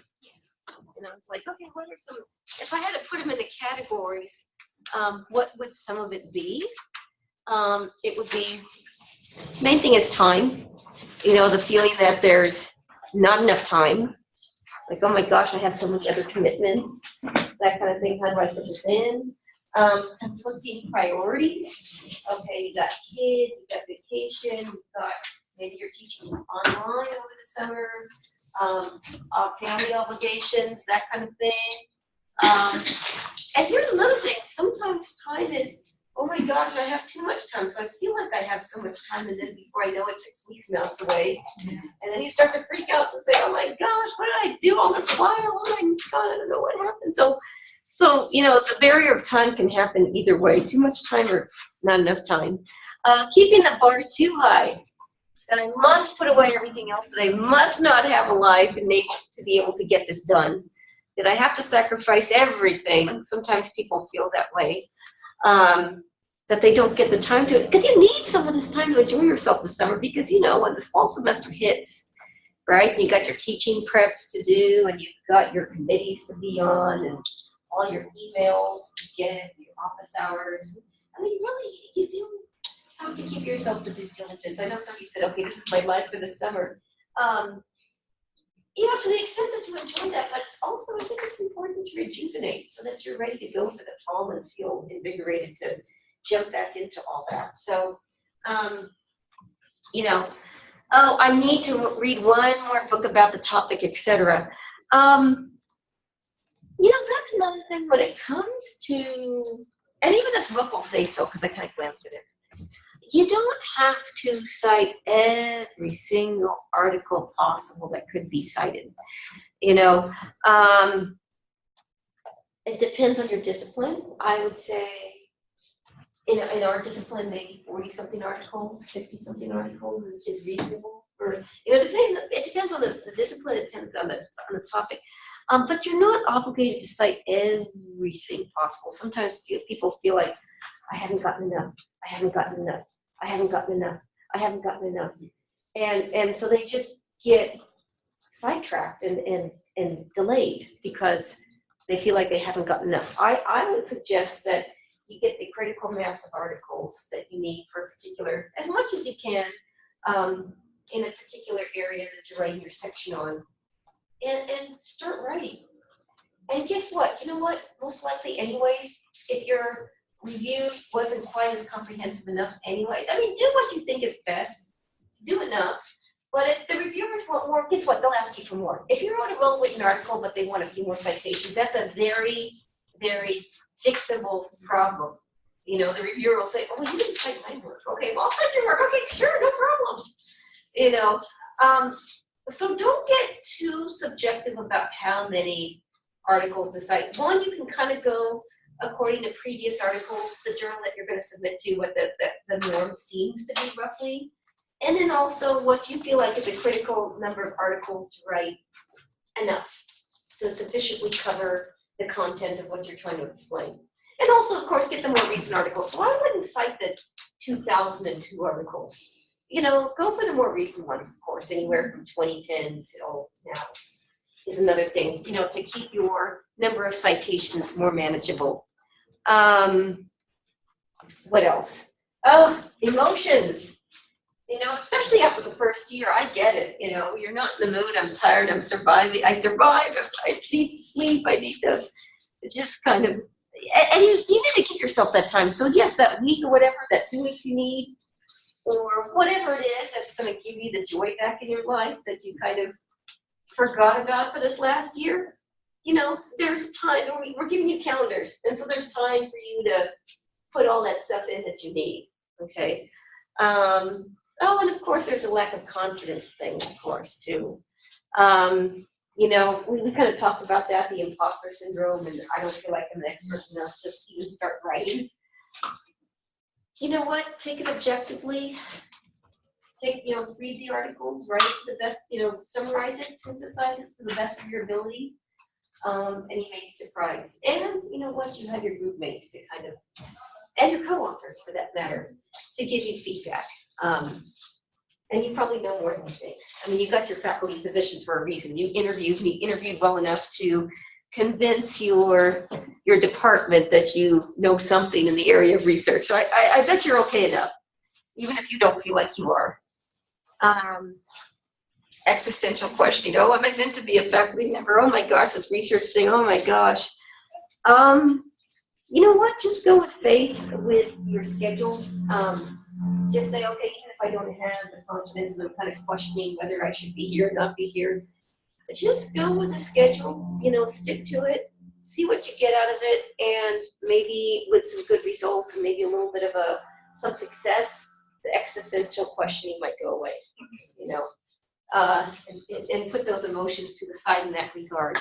First of all, for, you know, emotions, give yourself the rest that you need, the social connections you need. And then secondly, go about this, just do the work, okay? And let the work take care of itself is what I would just tell you.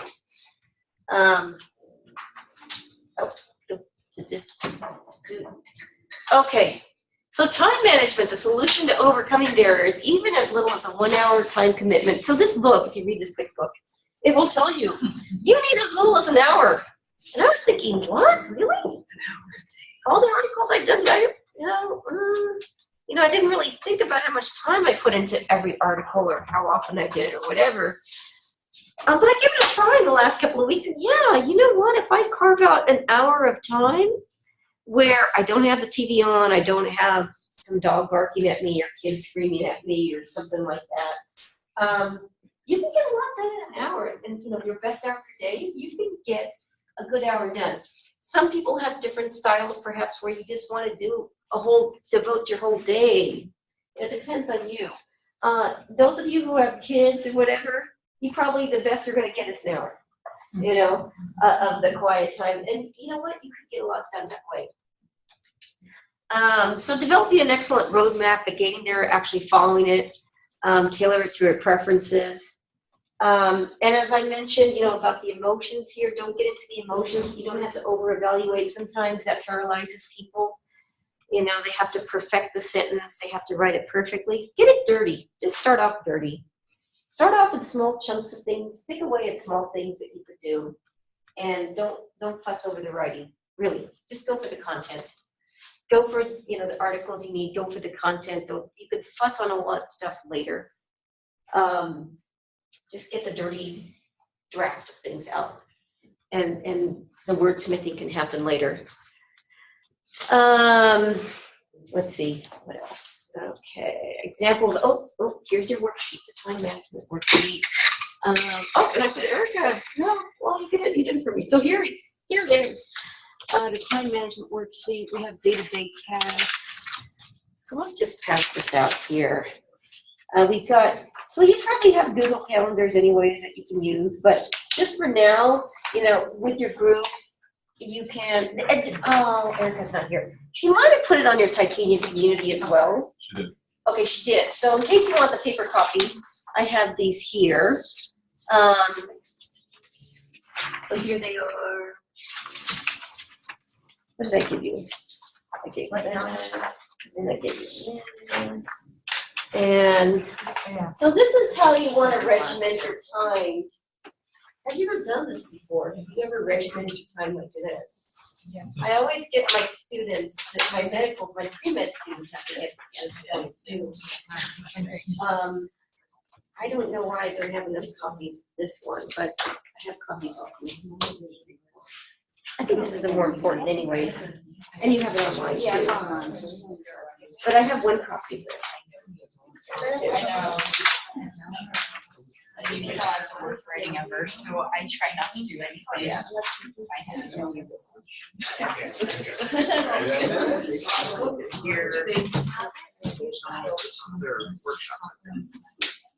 Oh, you know what? This is where I probably want Erica to figure out who our group members are.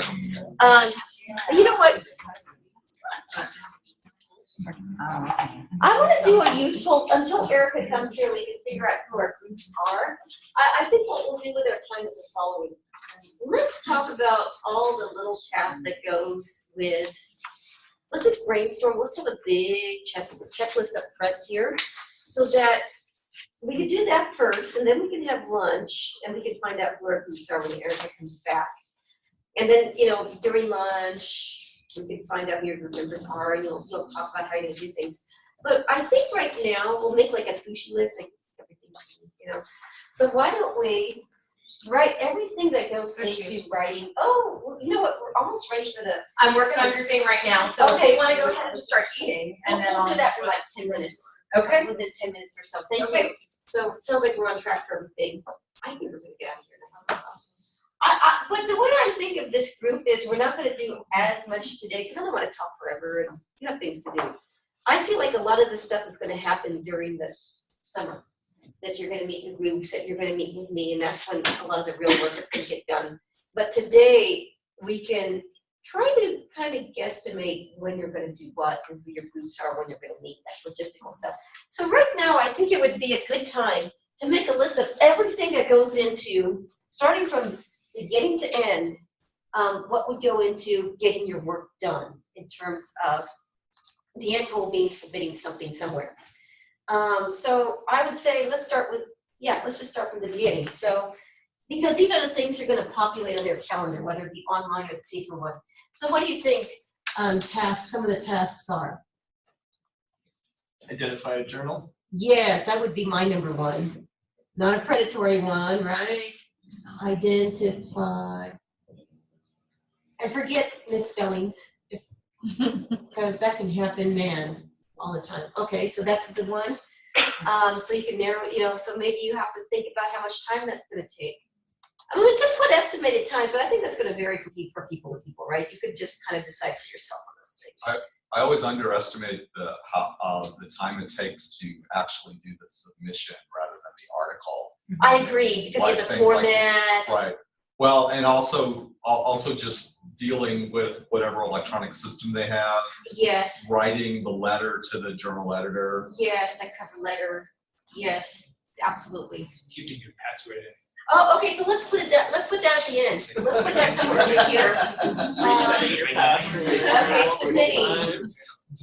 Okay, let's just kind of put it here, submitting article. 10 minutes of my life. Submitting.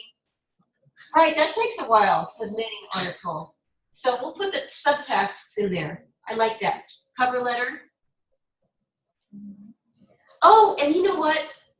Well, Sometimes, and sometimes you have to break it apart. Yes, I was going to say that. You have the title one, and then the body, and then just for the tables, right? Right. Okay, separate files. Separate files. Electronic platform. That stuff. Definitely those things. Definitely. Okay. Anything else? I would say this is similar to the identify a journal task, but I think for me it's really important to get a sense of what sorts of articles and styles are being published in a particular journal as editorial shifts happen. So for example, you know, there's one journal that I've had my eye on for a while. They have a new editor as of this past September, and suddenly what they're looking for has shifted dramatically. Okay. So I think finding a model article within a very current issue of that So journal. your book talks about developing the structure. Developing structure outline. I'm not putting these in order. But that's very good. I like that one. Definitely important. If you identify early, okay, I'm going to have this many chapters, or this is the general outline, is easier to actually get it done than to just start to write by free form. Anything else? There's a lot more. Finalized data runs. Okay, so analyses. Finalized analyses and findings. Right, so analyses, first of all, we could just break that down into all sorts of stuff. And it depends on what kind of data you have. So you can have focus groups, you could have, well, your case is like social media stuff, right? So different things, there's quantitative, qualitative, other stuff, observational.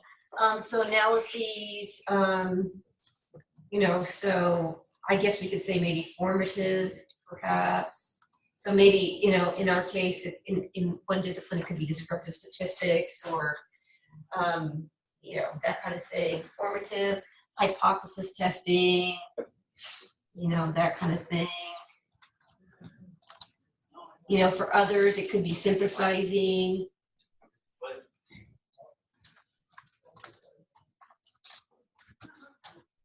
These are all the different things that perhaps go under this section.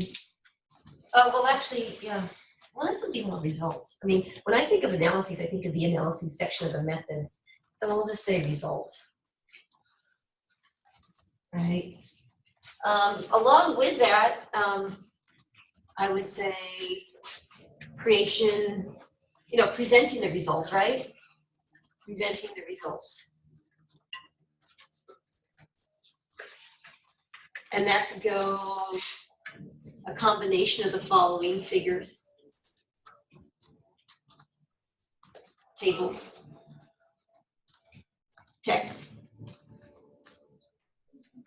right? What else do you want to bring up that, hey, this needs to be populated in my calendar? Well, I mean, tying those 2 points together is just determining the takeaway message of what your thing is supposed to actually convey to the reader. So you don't waste their time. Like you can craft whatever that message is, and then all this stuff follows underneath that. That it's like you're building all this stuff to tell that person this is the takeaway message that you should take. So when you talk about the discussion, conclusion, I mean, it's sort of like if you have to describe it in one sentence, what would be the thing that you want someone to learn from reading your? And then all these things are there to basically support that statement that you're trying to get. Like, why is it that someone reads this thing? It's that they learn something from reading it. This is the thing they learn. And that seems like, I don't know, to me that's always a pretty critical thing that if I'm gonna write something, it's like I'm trying to tell someone something and then the story is then me conveying that one critical idea to them. Summary. And then we go in like your abstract and your conclusion and your introduction in various ways. Okay. Okay, you know what? Okay, big picture. Okay.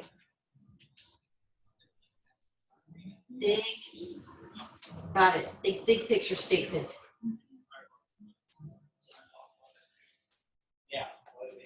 Statement. I like that. Because your big picture statement has to matter. Exactly. Yeah. And it has to show up in several spots. Right. Goes in abstract.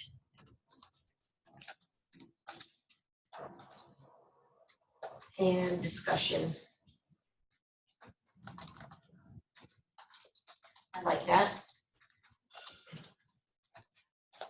Other stuff? Fresh lit review. Yeah, so literature review.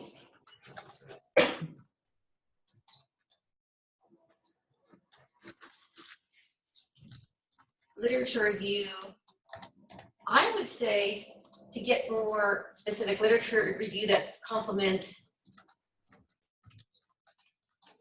your outline that we said the structure is, right?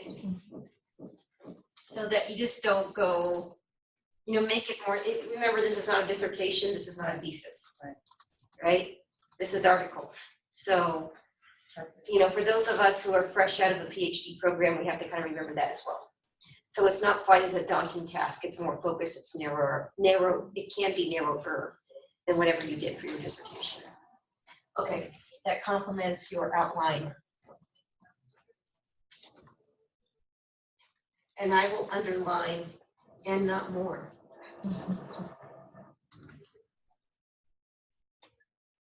Because when I was doing my, when I was turning my dissertation into an article, and my advisor told me, well, it's 2 pages, the intro is 9 pages, it's too long. I was like, I had a hard time understanding that until now that I've done enough articles, I realized, yeah, that's too long for a discipline.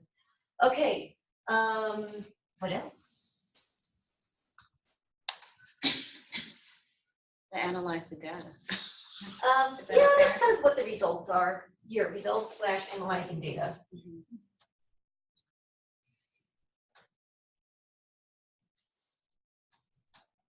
Had some stuff. Formatting. Is that not kind of anything? Yeah, okay, formatting. Formatting, And graphics and. graphs are there, but you know what? Formatting would be citation style, right? And see, this is the kind of thing I outsource. I outsource to a student because I don't like to deal with it. But you know, there's some things here that you might want to outsource as well. So you have to think about it. Who's going to be on your team, who could do certain things. So citation style.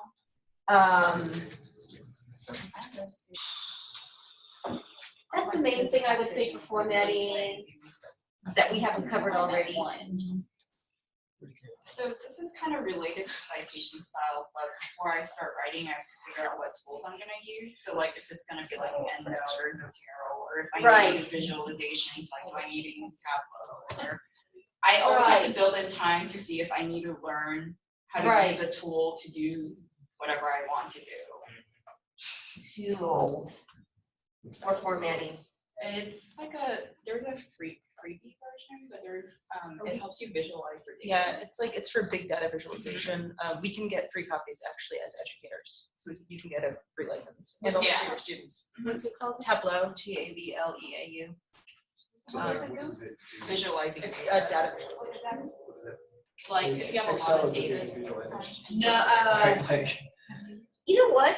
You know, talking about all this stuff, another thing that I would devote some time to, and I always do when I do articles, once I identify an article, I identify what the heck they want.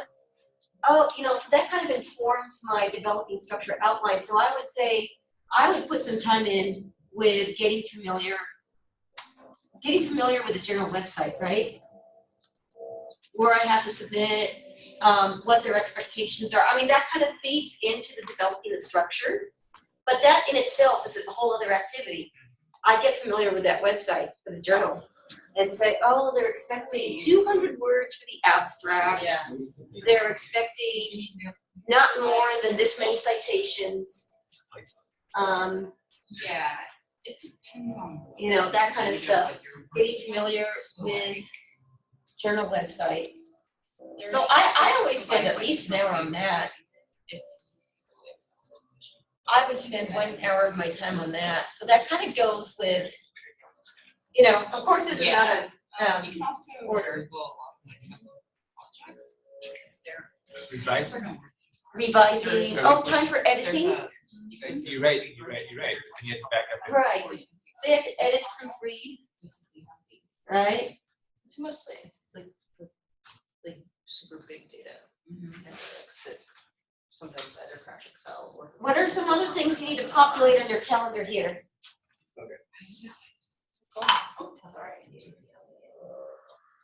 I don't think we even touched the methods section. Oh yeah, we didn't touch the methods section, but even before that, you know, once you do your lit review or introduction, whatever, you kind of have to talk about your current study, right? You know, you have to talk about hypotheses, you know, the purpose, you know, writing up the study purpose, that kind of thing, and hypotheses, right? Study purpose and hypotheses. You know, what are the specific questions?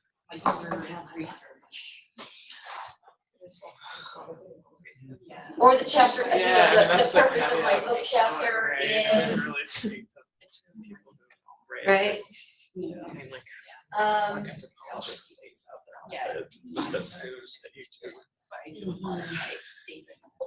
What else? Would you put aside time here for some of you contacting co-authors? Maybe? Contacting editor. Oh, contacting editor would be good. Contacting others. Let's just put it contacting others. Whoever that might be. So others could be editors.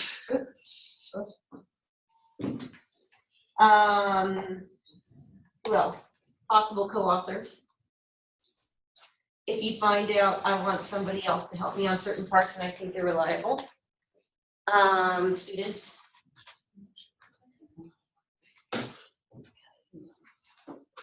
Whatever resources, if you end up using Serial or, You. Oh, me, that's right. Me, oh, that's right, that's right. Other resources on campus, or like a listserv or that kind of thing, whatever it is. Okay.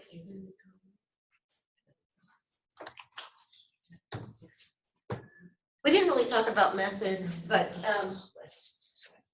so for methods, I mean, that whole section needs to be written out. Right? I mean, the ones that we're used to is participants. I'll just go with what I know of, or I'm familiar with, participants. This is just to give you an idea of all the possible things, and you could think to that level, measures, analyses that you're going to write up on, analyses. You know, one thing I will say, being the editor of a journal, I've noticed that the main comment that I oftentimes have to provide people is go ahead and write things that fit into the sections that we typically see in my journal, because maybe you're not used to having a participant section or a but it's hard for, you know, if the journal writes in a certain way, you should kind of follow the same thing, because at least me as an editor, my expectation was this stuff, and so when I read stuff and I don't even know where it goes, I start to tell them, hey, can you put things in these sections? So that's the one thing, you know, when it comes to getting familiar with your journal, that's important, because it's going to vary slightly from journal to journal. Measures, analyses, procedures, perhaps.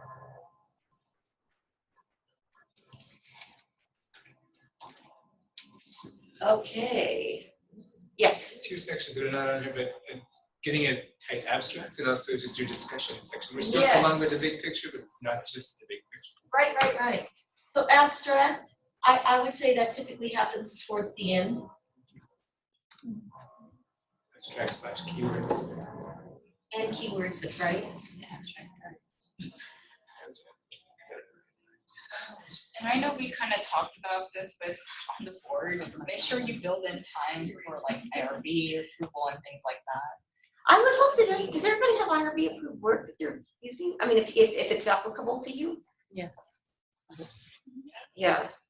I mean, assuming if the data was collected under IRB approved, I mean, I don't have IRB here, but I haven't started a new project. So is that okay? Someone in my department told me that I have to get approval here, even if I had approval someplace else. Oh. Are you collecting new data right now, though? No, if I'm using the data while I'm here. Oh. I mean, how do you do that? Because it's not like I'm going to go back to Vietnam and distribute, 80 forms and get permission. Oh, I think it's like retroactive. You could probably get retroactive approval, is kind of what you're talking about. Something to that effect. I haven't pursued it because I'm working on other things. I'm working on, I also do content analysis and discourse analysis, and I don't need IRB approval for that. I know somebody's on the IRB, so if you want me to run a quick question by her, I can. It's just, I think in your case, you could get retroactive approval kind of thing, maybe, if you need it, if you even need it in the first place. Yeah, I mean, that's, I don't know. I mean, I need to get it for future stuff, but not for existing stuff. The only thing you can think of is if your IRB expired, but you don't have a timeline for when you use the data. You just when you're conducting the research. So what goes in the discussion? I just don't say, oh, write the discussion. So, how do you start? Contribution to the field. Implications or contributions to the field. So what implications does it have for? Okay, so I'll put that at the end, implications, and before that goes. What does the data mean? Okay, good. Recapping the results. Recapping Recapping results. Because it's in the results. It's more like the results are what they are. It's you're saying, what does this result mean? Right. You could, your results might be this long, but you'll say it in a sentence, like this is the main. So I would say recapping, like It's a this summary much, of the but results. and then what the results mean. I guess it's just Sure. difference in fields. Could be very much That's so, true. very possibly so. And keep that in mind when you're in groups. I mean that. Don't be shy to give feedback. Let's put it this way. Go ahead with your own lens. Whoever you get as a group member, go with your feedback, and then it's up to the reviewer to decide, okay, oh, that makes sense, or maybe not quite for my discipline. what the results mean. Good. Implications, right? Contribution to the field, maybe.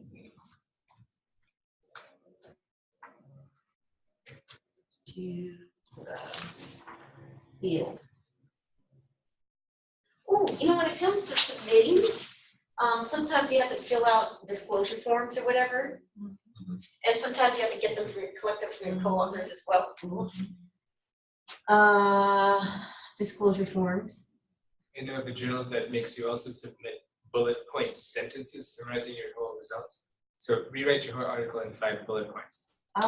Okay, rewrite. Okay, good. Anything else you can imagine that should be, you know, because the more you have here, even though it looks overwhelming, the more that you'll actually get this stuff done because it's articulated here in week 1. As a conclusion? Or is that part of the discussion for some people's disciplines, for others not? Implications, contribution. Okay, overall conclusion.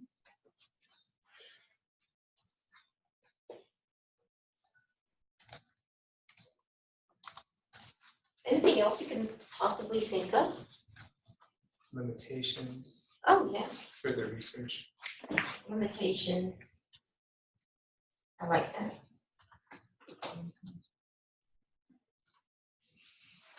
Anything else?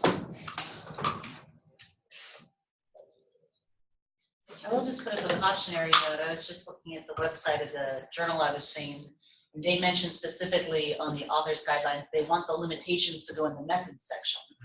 So every once in a while, the journal that you want will have weird requests like that. Exactly. So this might end up being somewhere else, but these are all the pieces. They just might get reconfigured. I was just putting in a note for the getting familiar with the journal itself. Oh yeah, so we have that. Yeah. You know, making again just saying that that's Notes it's are really important. important that we can't take this as gospel because every journal might have a little. Right. Right. Absolutely. Anything else? And of course, there might be some unanticipated things that will end up being in your calendar that are not here or you didn't even think about, but that's okay too. In your recap meeting in August, we can go find the items that showed up in our calendars that didn't show up on this list. Yeah, we can. That'd be great. So are we ready for lunch? Sure. And or do you want to we have? I want to meet with you over this really quickly. Okay, So let's let them eat and then. Yeah, go ahead, eat. Chow chow. This is good. Wow. And those books are going to be, if you need them, you can check them out for the 12 weeks and then I'll collect them back from you in August. I really wanted to buy them for you, but they were super pricey. They were $90 a pop and I didn't have $17 bucks. So. Check them out downstairs or No, you just as long as you've written the number on the sign in, you are good. Okay.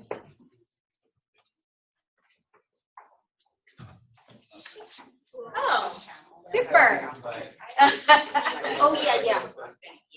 Oh yeah. So everything that I know, I'm like discusses. all about A lot. The only difference is actual submission. Oh, okay. Everything else is easy. Right. Right. Yeah. I didn't know some people would want to work on it electronically instead of on paper. It's on the community, so both are. Yeah, although the calendar I think is a PDF, so you might have to do the paper version. Those I made enough of. I like those though. Okay. Having the hard copy forces me to do stuff. Okay. Thank you. I'm happy to run more if people do want it paper though. I just hate to waste paper. No, just having it, knowing it. Okay, all right, so here's what I've come up with so far. Patrice never showed up. She had asked me that she was I grouped them mainly by reviewing data and revisions. Okay. I think that sure. So I wasn't sure. This really this was template that I got from you. Okay. So I use this. One of these. Really So this is my. This is the schedule. I'm gonna get stuff done. She's not here right now. You know, they gave that. Well, so this was the one I was. On Friday, Sunday. That maybe we would Wait. put it down. So then that like my life for the past. Yeah, so then maybe. Oh, sorry. Sorry. I'm like all over the video. Okay. Yeah, I'm not sure. Talk about library, then talk about. Now this would. What I would better off if we use the library. Yeah. Okay, and then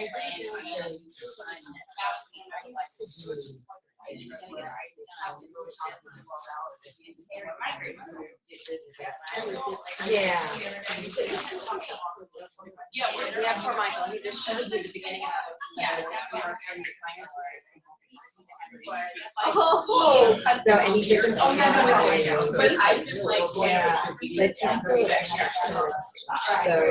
Like yesterday, I don't know. I wish I could try to get five. But here's.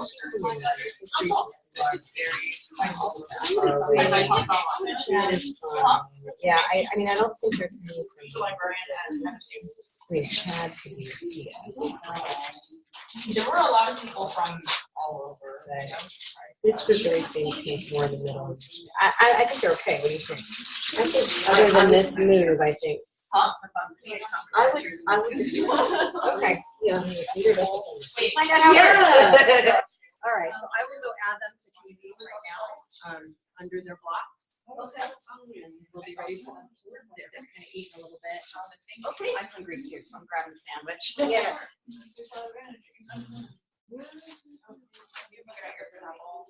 They have started doing more of the construction, as you may have noticed, and they blocked us in. So to get out, we have, remember I had warned you, you would need an escort, so we'll more than likely be taking you down to the freight elevator.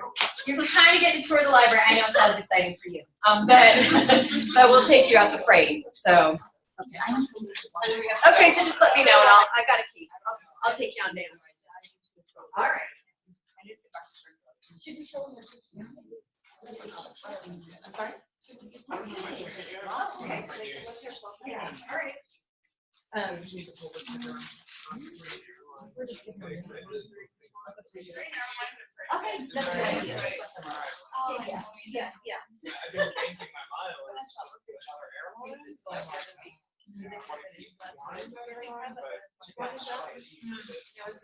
I know, I've like this too. So every other week. But tickets are now astronomical. Any of the towns there? Oh, yes. Oh, you know about the 1 hour a day thing? Another thing I was thinking, you know, when it came to work, and I had to turn my portfolio. But I found a flight My, on 800. I literally had 1 hour a day of my time, you know, to do my portfolio. So I did it, I think, 1 hour every day for 2 months. I got it done. That's what I got it done. And it was actually done, surprisingly. You know, towards the end, I had to kind of hurry up a little bit. But an hour and a day thing works. Yeah. I feel like before, I used to spend like a whole afternoon, and it doesn't get done as quick for some reason. Or I feel like more hours of time was taken to do it that way. I think the hour a day thing is more, at least for me, more gets done. I think it's pressure or something. I don't know. But yes, it might sound like so just where he's at that age now. So everything everywhere. On a good time.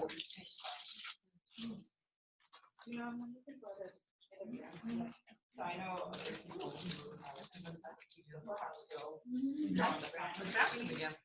And so when they saw that happen,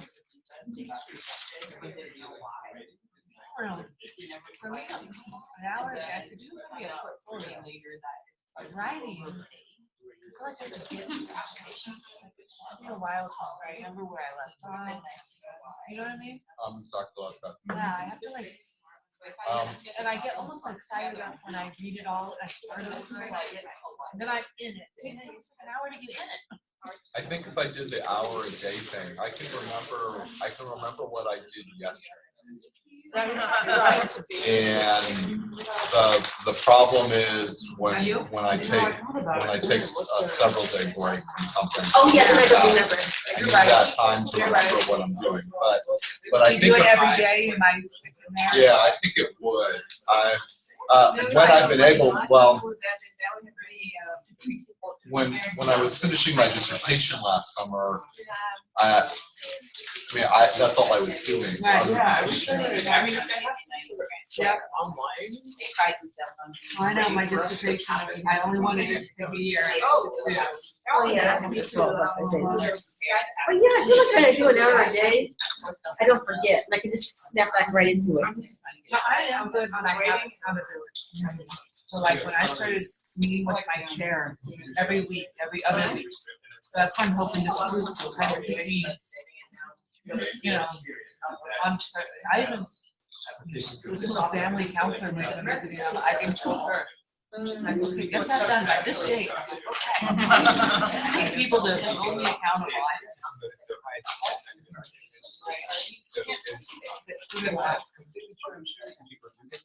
I'm very deadline based, Yeah. deadline oriented. So if I don't have deadlines, it gets pushed off. Things with deadlines go first. Absolutely. So this will be helpful as there will be a deadline. Correct. Motivated. The one fear I have though is that I think I have a lot of things that are conference papers, and I just wonder if what I did would ever be suitable enough. And it's mainly, I do two things. I do discourse analysis and I do content analysis.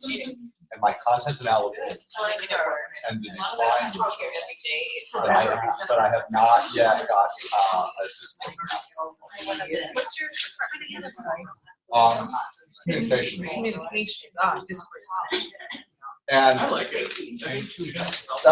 weird thing is that I look at the content analysis that I'm doing, and it doesn't feel like I'm making that much of a contribution, but yet they tend to do pretty well.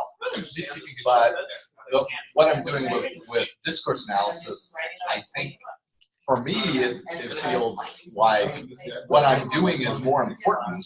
Because it's the only way to, discourse analysis really is the only way to study institutions, basically. Or because you can't survey. Okay, so I'm doing that hummus and I'm not going to mess you You can survey. Well, you know what, that's not much better. Yeah, but what's on it? Okay, so avocado and tomatoes and lettuce. We haven't, it's not much different than hummus and avocado, it just looks like onions. So there's a veggie and there's an hummus and avocado. It sounds like the. Oh, you do know the hummus and avocado has tomato, onion, and pepperoni. Okay. Boy, they're messy. Yeah. I feel like I need a. Me too. I eat it. I just try and cut it out. I'm trying to cut it out right now because I'm just on that. Oh, it does. It's crazy. I know. Yeah, big time. Bread. Yeah, I think I like the citrine. I like it. I got the kind of brown stuff too. bread. I get that kind of stuff, the multi-grain. Yeah, I like Yeah. that. Pretty fancy dietary fiber. Brown bread. Trader Joe's has a brown bread. Yeah. Okay, so here you go. I will add them to. Yeah, you have to have that. Okay. Okay. Okay, I'm happy to help. Thank you. Here at your service. Thank you. So we're gonna give you your group assignments right now. And I think what we could do is you can meet your groups, you can just populate your calendars, talk about when you're gonna meet, how you're gonna meet, what you want to task out.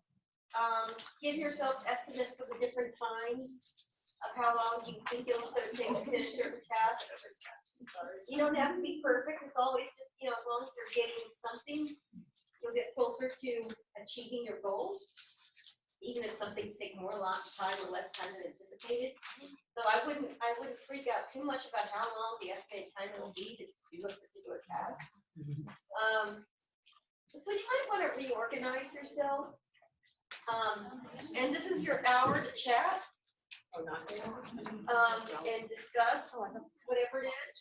I'm around to go to different tables. If you have questions for me. And yeah. And we can go from there. I was shooting at the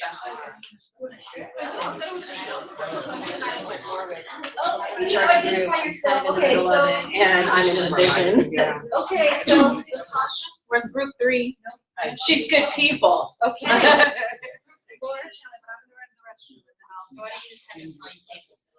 Okay. That's a good idea. What do y'all need? What can I get you? Let's do. I can go get one out of the lounge that we have. You're only gonna find a computer. I'll go get him out of the lounge. I'll be right back. Okay, who's here? Who's in group 1? Who's in group 1? Raise your hand. Oh, okay. Group 1. So just kind of migrate to a particular table. Okay, who is group 2? Raise your hands. Okay, so migrate to somewhere, however you want to do this. Maybe group 2 comes over here. Looks like group 1's over there.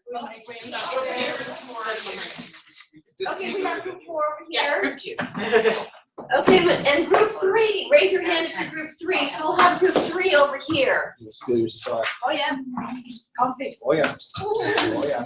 Oh yeah. Reminds you of Paul.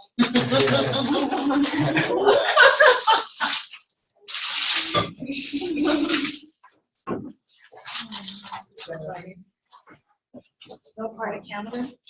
I grew up on the West Coast, but I lived in Ontario as well. I actually have a history lesson. So maybe I turn that into what I work on. Okay, thank you. What Very serious though.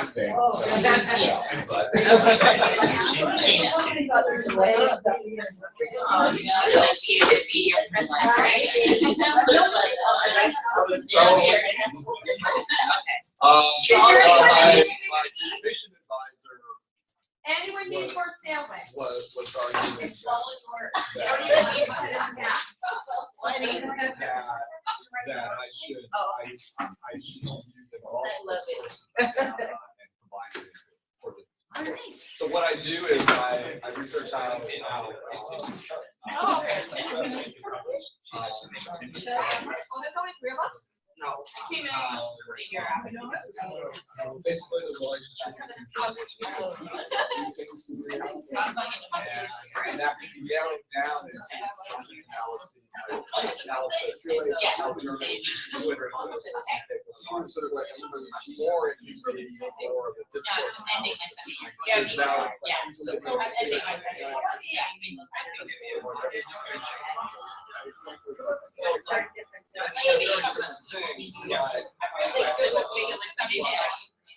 But yeah, they're home. His advice is take a content analysis. Yeah. Great. Build all of it, and maybe that could go into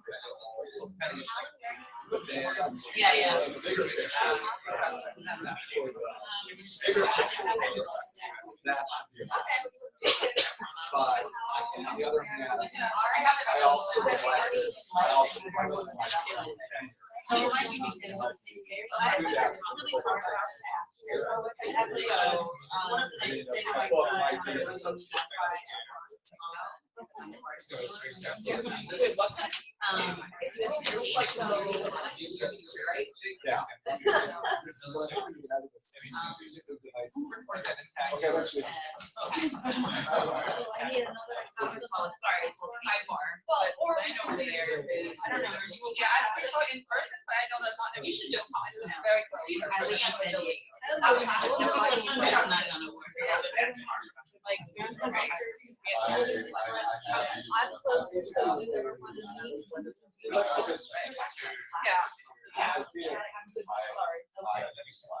Slack was good. I think I was in the I think I'm on Slack, but I was part of the group where the one member of the group was a huge advocate for Slack. Oh, okay. Oh, so you've already done all of that. And just did just to reply all emails instead. Okay. That's fine. It might be less fun. Yeah. I think I think one that's what of we do. We just try to keep each other accountable. I was able to put my conceptual framework into an article last year because the article had changed, the journal had changed their requirements. By the time I thought about submitting, the time I actually submitted, all of a sudden they said they needed a conceptual framework, which they had not been required before. The biggest problem I have is in my dissertation I have published, and it's like my, and then I only got something in my dissertation published. I literally have 11 I mean, I got my PhD. And then a million years ago. I think I can narrow that So what do you down want to on number a few, but one thing but it's more that yeah, I'm. there's 12 weeks, right? So all the libraries within the CSPs are migrating into And the single system. accountability Yeah. of the And process. so that means we have Cutting 23 down. campuses with their own depending on, I'm I working with. I could, what I, one of the metadata what I do in history is to figure out history is like what what quality happened of 10 metadata we should have. So I actually do have 2 conference papers that are based Is on. there data that that are goes based into on kind of study kind of thing, like testing, or is it just I'm narrative? trying to avoid the hierarchy thing because I The haven't oral done it history yet. is not a project I can Here, have, so but I really don't have time to build it. journalism. So I my studied perspective religion. is we should do more like Conceptual philosophy, and where do we find the balance? What are some of the it was an metadata? oral history conducted What at are your Harvard theories about it? And by kind of bring it in together. news executives who were on fellowship. And That's they what were I'm interviewing thinking. I don't how know what. I did. That's kind of That's part of my dissertation. It's really interesting our dynamic as far as what happened to my professor when I was in grad Given that there So I are took classes history, with him. So I don't know how, I don't know. maybe I I like should him a lot on get that your level, feedback on so we work well together. Actually, Are you still in kind of But data the two gathering most- stage, or do you the already two most have promising data? papers I have. We're trying to avoid the data gathering. Most likely. I have. Okay, so it's published based on conceptual ideas, okay. Well, we put a lot of. So now it's just down to you just have to write it. Yeah, I actually do. Migration. This is our first week where we're like, okay. Right now. So I actually do know. It's actually Sorry. I'm at the level, so I need to. So we're both like, I find myself together this summer. Yeah. Oh, So where I'm doing is I'm doing, I charts and had really, access to care, I very feel bad statistical for you, quizzes, but I data was set also that has really about 20,000 impressed households in it that per year. she, And that I've she got the did that 2015 because which was the most as a recent year journalist, relative. yeah, And that's I was awesome. going to Yeah, I compare it know to that. 2013 to see whether or not there were any increases in source. I will tell you, my plan has changed since I'm because I just kept I because didn't while we were adjust. talking. When I was looking at it, So it just published like today, a bunch of them that all say. what I didn't anticipate. Yeah, they all are. So which I have to cycle on. It's just so frustrating to see that it's like, oh, yeah. So I just was like, and I mean, what I had come up with is not my idea of that's fine.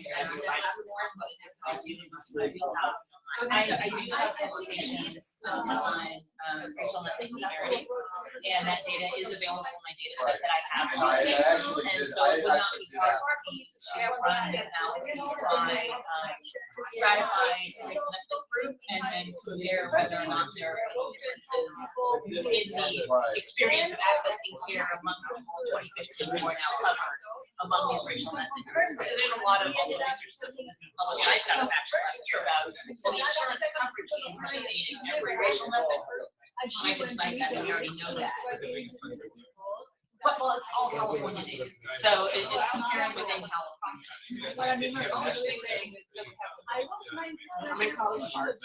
Yeah, I mean, I don't think it is enough. That's the problem. We only have one state. They prefer to have multi-state balance. My friend and I. So, doing what happens in California from one year to the next year works. We're consistent, and it felt like actually it didn't matter. I thought it would, but now I feel so I think I have to launch that and do a different route, which is I think that will be a spin-off special. Cross my fingers, I find that there's some differences. I mean, if there's no differences, then I can talk about, well, contrary to what's expected, then we'll find that these gains are made not only in every group, but also every group. Oh, this is what we need to fix, so we need to get on this. So I think that, and it's like we'll have to look at that will take me not very long.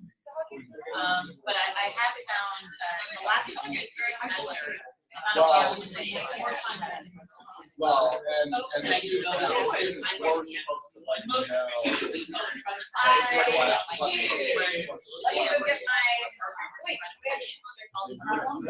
And this time, because I knew the prostate fuller and I was doing it on a grant that was funded here from the NIH, not one of their grants, but UCLA. I did that. And then I discovered maybe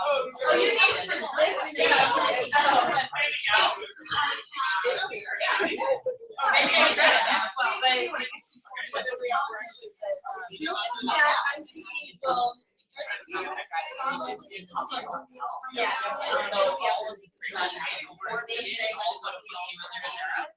And I tried that to them. I was like, why are other people doing it? Yeah, all the applications said I would do exactly what I did. I'm like, that's confidential data was trying to get it in. And I know I've seen people cite that they did this and they just put a little note saying, I think it's significant, let it go. But I'm going to move it over to another program. So I have to do 2 things now. So do the migration. And then also disaster analysis. But I think in total, once I get data installed, which I don't even have it installed right now, I don't think it will take 5 minutes. So I don't sit down and do it. Think about their data analysis, right? What I would say that I'm running computer data, which I know what I'm looking at. So does anyone have major objections for maybe showing up on the FTC website? Anyone have major objections for possibly showing up in photograph on the FTC website? See the picture first. You want to see the picture? All right. I will run it past you, Steve. All right. Just for that, you're first. And this is something that's funded by. I love it. Those are funded by another professor here, so I have a lot. I'm learning this law, basically looking out for grants. It doesn't really fit this topic, and I'm not really all concerning that.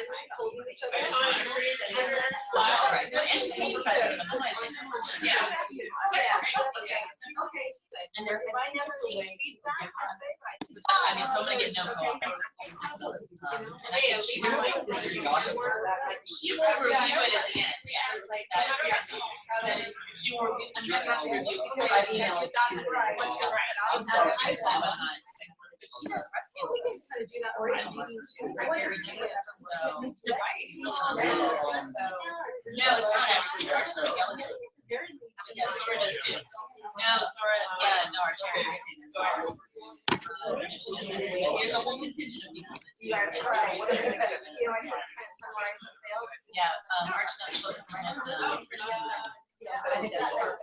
So, all right, well, you agree. Right? You have one degree. She's showing the genetic way that it changes your DNA. What I know is cancer preventative. All right, there we go. Yeah. Exactly. Let's go. I didn't know.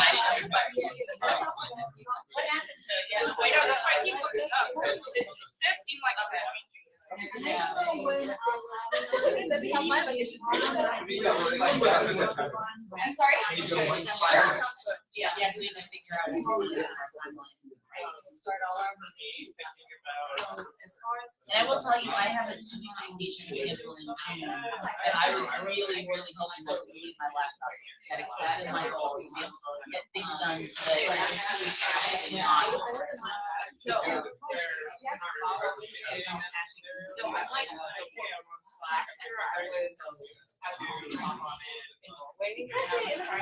weeks I'm not. I was literally in after And it was my first. I was on cruise reading last year. No, I was been on my yeah, no, I get it, and I'm still doing that. I know what happened. So from June 7th to June 19th, I was like, not. Okay, so let's get to it. How and where was fire? I've not done one, so yes. So, I feel like if I like set the bar super high, I can then drift.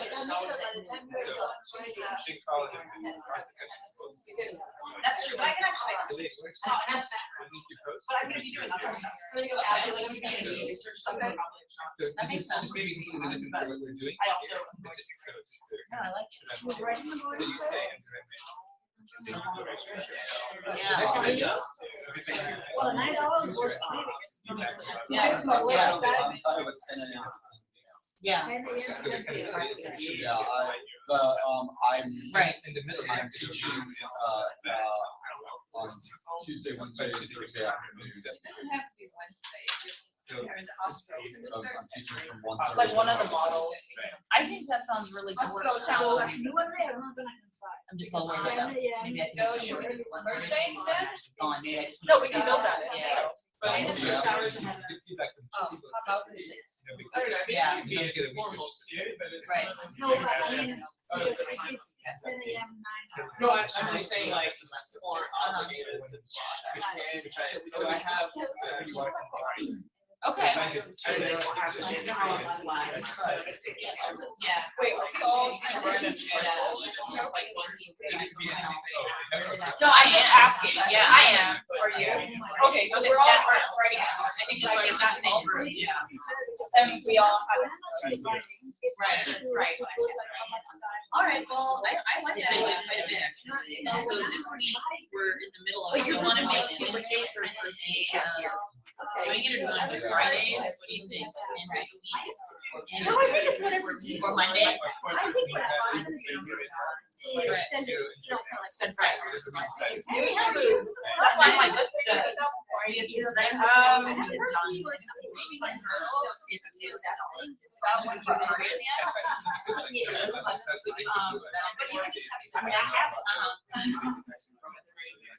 Okay, yeah, but even most, I mean, because for me, we're starting this on the 24th, so we make our first deadline of posting the 31st. And it can be just posting an outline, I think. Okay.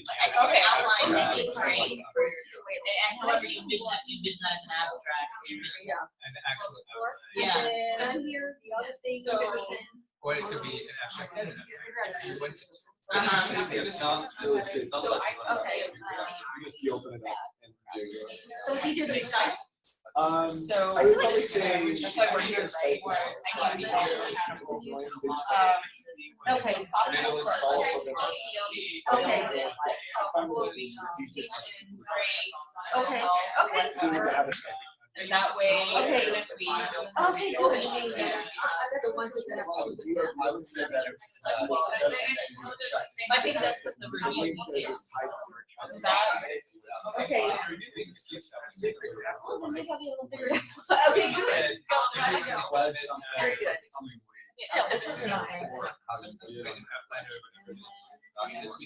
We still want to space, I'm actually like.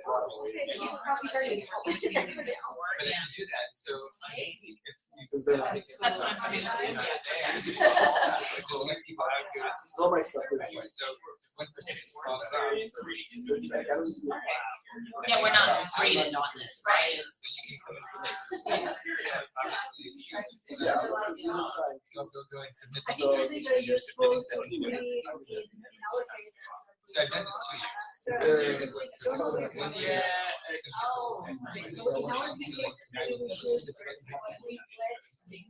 Well, no. It's just like, no, that's not happening. So there's multiple challenges. Well, I will tell you, well, I'm doing it in work, right? So if we're talking about outlines, it was just like Wait, so it's certainly not gonna be. Every time there's something to do with writing. I will be until one chapter, but you all can continue on. So July 26th. Yeah. Yeah. Double space. So, and it's usually being about 20 pages. I actually want to say by September, but I will buy things. But I want to have it out. And how about you? You get that same thing by the size. Oh, you're not going to be able to. Journalists for me typically for this kind of stuff, like 6,000 words. But any feedback. Yeah. We don't need to review every single, and I can always, I can jump the section. That's true. I'll pay that with meeting to enjoy it. We only left them. But the mental health line is thick, so I might have to moving real The estate. others is kind of right on site, but that's the whole point of it. But if we can, or just partial or whatever, then I'll check. I mean, I think most of it have to. And sometimes also, so imagine that you're in a session and it's Yeah, I think I have a pretty good idea. what kind of thing you're writing. I'm not Supposed to review everybody else. This is gonna be some more. Evaluator of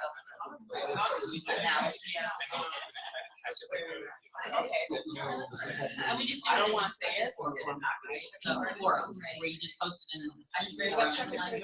Well, yeah, what platform are we just? That's the question. I actually hate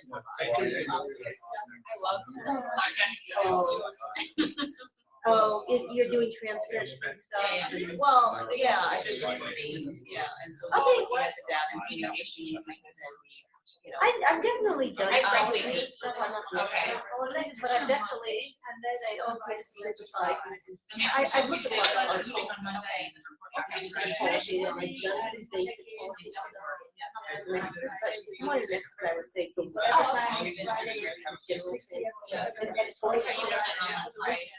or use it for your English classes. And that way also, okay, so those people like are really excited on the most of it is you're not free. Create a condition like private one. If it's a situation like this,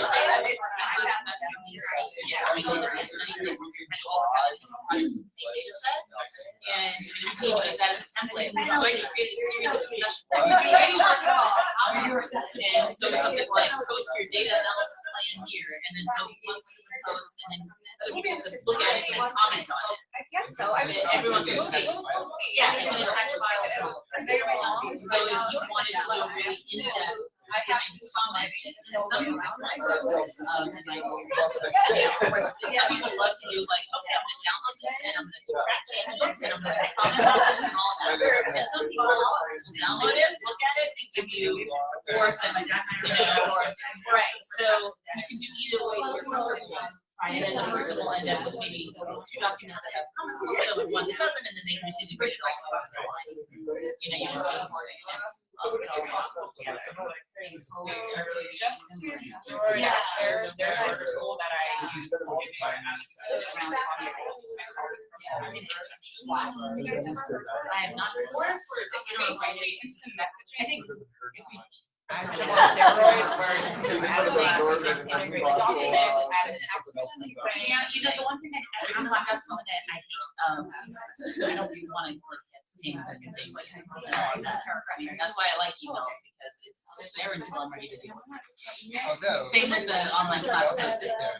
Yeah, you go in when you want to and just, I personally hate emails. I'd rather just message people and just be like, all right, I've done this, ready to go. You can still go in, but I don't know. Maybe we have to figure out how we're gonna. I just added to Moodle. To see if you guys can see it. Yeah, absolutely. I think it sounds the same, honestly, as what you're talking about, if it stays out there. You say it's initially actually doing. No, We get it's changing it and level instead of student to teacher. And then I think you'll see the map or the email. Alright, let me go try that. Alright, so this is the BD3 read, that's what the project was called. So then I have a section that's article repository for just like good stuff. And then, so conceptual frameworks, this was the article I had to do it, and then that's conceptual framework drafts, that's the discussion forum. You click on it, normally posting on the website. I didn't bother posting, but you go in here and you can click on it and they can have a framework draft. In this situation, it didn't work as well as I wanted it to because people didn't respond to each other as much, but we had in-person meetings every week also. So, whereas I don't think we're going to be doing that. And so when you started into that discussion, divisional posters comments, and then apply to the other poster. Yeah. Also have it on this to Oh, so this one has some more replies, and you can see here I posted something.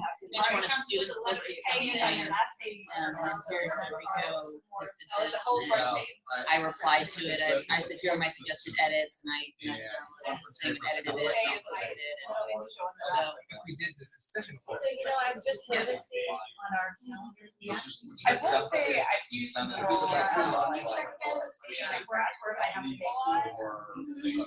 will admit I have some.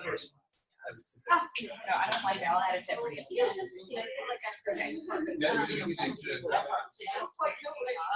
But I'm willing. No, well, yeah, but it doesn't work so much for comments. Yeah. So it's Slack. I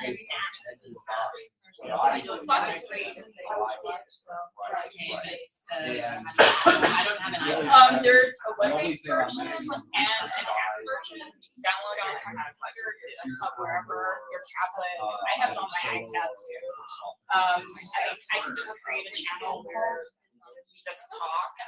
So I can just show you what it looks like. Yeah, I work with some of my colleagues. I'm just going to bring it up if you already have it up. Yeah, I have it on all the time. So the library is going through this migration, and we even have like CSU Live Slack where there are certain channels. So how do you attach files? You just put it in. You just drag and drop. Maybe I'll try to. So it doesn't look like they're organized anyway, except like a big general group. There's no internal editing. Yeah. Well, I think it works for me because I use a lot of it. I just make a link in there and like comment, or you can also send the files into here. But you're right, the nesting of conversations doesn't work as well as an observation. It's a little different, but the one benefit of it is if we use this, then just like Each folder can be a date. each one of those blogs can be dates. It's like here's your that's the date. This is where we'll do this. Then this is where we'll reply to the submission. So that way we only create one new blog every 2 weeks. So one for initial submissions and one for. They're not ready, they're not ready. Right, so Well, yeah, the way it would work, I think you're thinking is that where's my, so like posting your draft presentations here, this is something we were doing. So that would be like a date, and then someone else, we'd each have a thing in here, we would post our own thing, and then you can reply directly here. Right, exactly. Well, yeah, exactly. So then when we do, in the next week, you reply to what? So. The one thing I'm worried about with Slack is I like get lost. I mean, just when it's kind of like one big long thing. If I want to look at something from 3 weeks ago that I posted 3 weeks ago, I have to scroll through all of there is a lot of scrolling. There's also you can also find when someone's been. Oh yeah, like, sure. We can use Moodle. The only thing is if someone else sets it up in the beginning, it's not true. what do you do? I think right, we set it up for us. They have sections. Well, we have to subdivide it. Next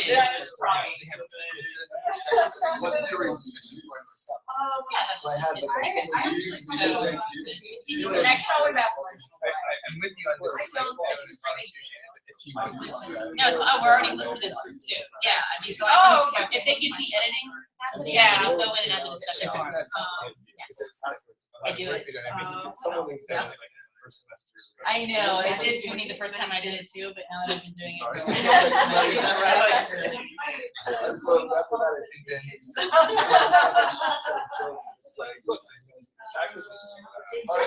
So, Michelle, do you have a question? I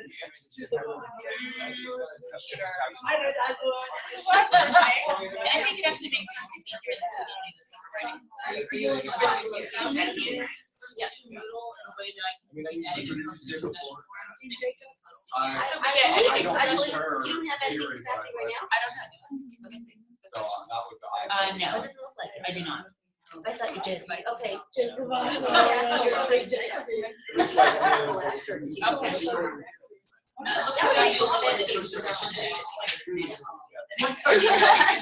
little savvy like him on this, which is fine. And if it doesn't work, find that it really impedes what you're doing, or you have to make it better. Either change what's here, or we can try it. Oh, we'll make it work. She does not like that. No, but it's okay. We'll make it work. That seems like I know. It's nice to have things in one place.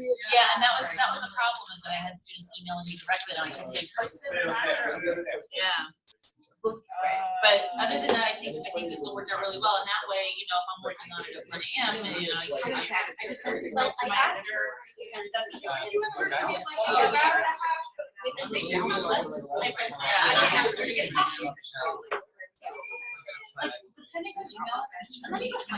Well, I do have to get going. So what I liked about this post-review schedule is that there's 6 posting deadlines.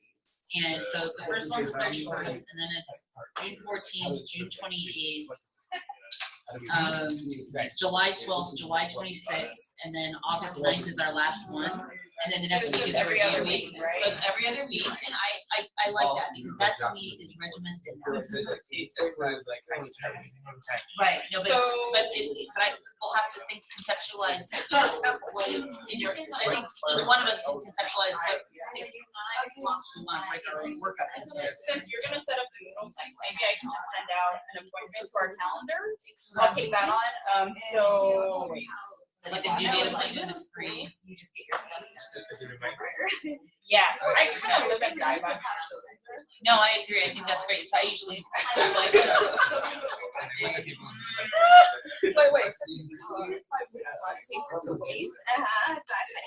I live and die by because I have one of my projects. So do we need to? Right. So I think the good thing about having this on Moodle is that she can go in and review anything at any time. Yeah, thank you. And maybe we should talk to her about this posting schedule and let her know what's happening, and then maybe we want to post comments whenever she's available. So. I'm guessing we have to include Deanna. They'll just get an appointment from me, I guess. I know. When we in person is different or not? I don't necessarily see a need to, but I like to send you Zoom.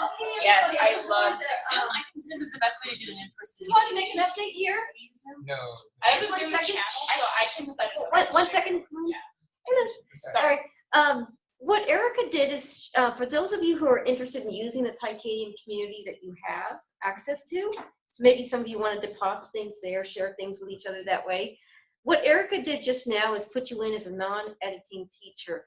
So go and check to see if you have access, the power, it seems, to upload things for your convenience. If it's not working, I'll tell her to make you a leader. Actually, I specifically want to be editing because I want to edit discussion forums. Okay. So I would like to edit, and if she wants to keep that power, then I can. Oh, I think she's going to put you as a leader. So whoever wants to be put as a leader, she can do that. But right now, she has you as a non-editing teacher. And if that status is not working for you for your purposes right now, she can make everybody leaders, is what she said. So, Russell, are you? you have it now? That's what we were gonna do. If you wanna see 'em. That makes sense. Okay, I'll just. Okay, come on, just add. Anybody able to do it yet? No, I wanna be able to edit because we wanna add discussion forums. Oh, okay, so, have you tried it yet? Yeah, I Try to go out and go back in, because I added not editing teacher to all of you. But that non-editing doesn't work. So then I have to make you all leaders. You're all leaders then. All of us need to be added as leaders, or just one person? And I don't think it hurts if you are. It'll give you the ability to add if you want. It doesn't add to Just the like make it faster for you, so adding. Oh, it's click, click, click, click, Okay. click. Okay, so we're gonna do it every other week. Is there a time? Yeah, do we have a time preference? I don't know, either 5 p.m. or midnight is what I tend to use, but what do you tend to use on your? I'm a night person. I write everything between 11 and 2 a.m. I know, me too. I'm horrible. Yeah. You know, Sorry, no life balance. It doesn't really matter. That's The terrible. reminder is just, are you doing the reminder just for the day? After 10 you're out. Yeah, I guess that's what it Just do the reminder just for the day. Okay. It has like a day banner. It doesn't really matter. So the what time. happens is on Thursday we get. Yeah, go in and look. Okay, so our last one is gonna be Doesn't have to be as strict. on the 9th. August. Okay. So for the Zoom meetings, I mean, really those only happen if you really don't understand somebody. You want more clarification or you're really having a problem and you need to talk about it. In the past, when I've done in-person criteria, people who have went to time in person. to discuss projects. Yeah. And so it doesn't sound like we have that issue because we've got 13 trillion tasks. So Zoom is an app that we get through the Chancellor faculty apps. So we get access to it. And you can also download it on your phone. Like help So I made a Zoom demo.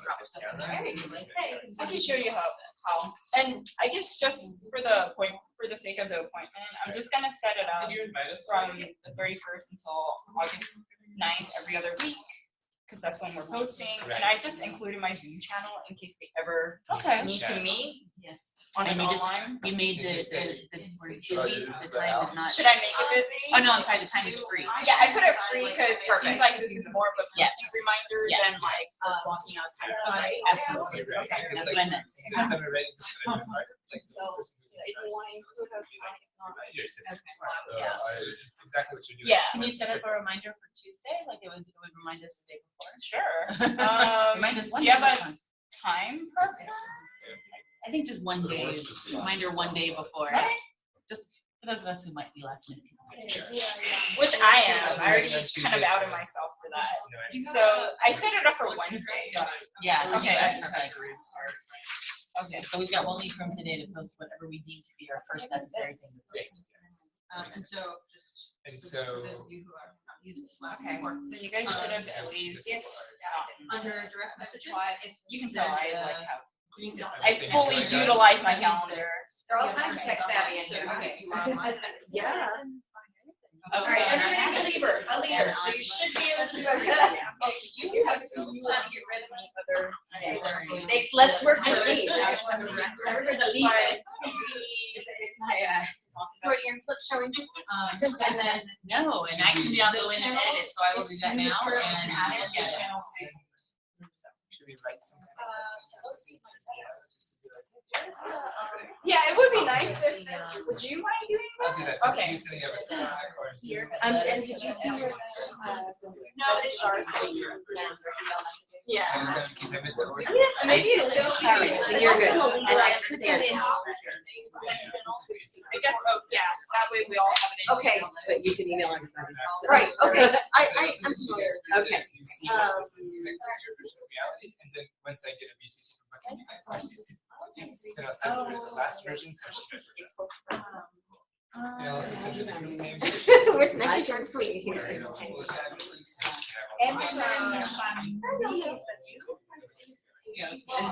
this will be the last movie show in the summer, but I just want You went to get a copy. Yeah. I'm always on campus. You're leaving, soon. Hello. I just want to make one last comment for everybody just want to make one last parting thing. I mean, you could all leave when you need to. I could stick around for the last person to leave. But one thing I will want to say, just from experience, it's very possible that you produce a great, fantastic article, no doubt. But even still, it might get rejected right off the spot. And strategically, I will say, I would say, you know what? For the amount of time that you put into that article, it's probably worth resubmitting elsewhere. Going for a lower tier journal or a journal that's maybe a little bit more aligned with that particular, because sometimes when you get reviews, it could just be the luck of who reviewed your article, honestly. Or it could be that some journals are a little bit harder to get accepted at this point than others. And I think it's worth your effort and energy if you do get a rejection not to give it up, because you put a lot of work into it. It's like a little nest egg that you've built and grew.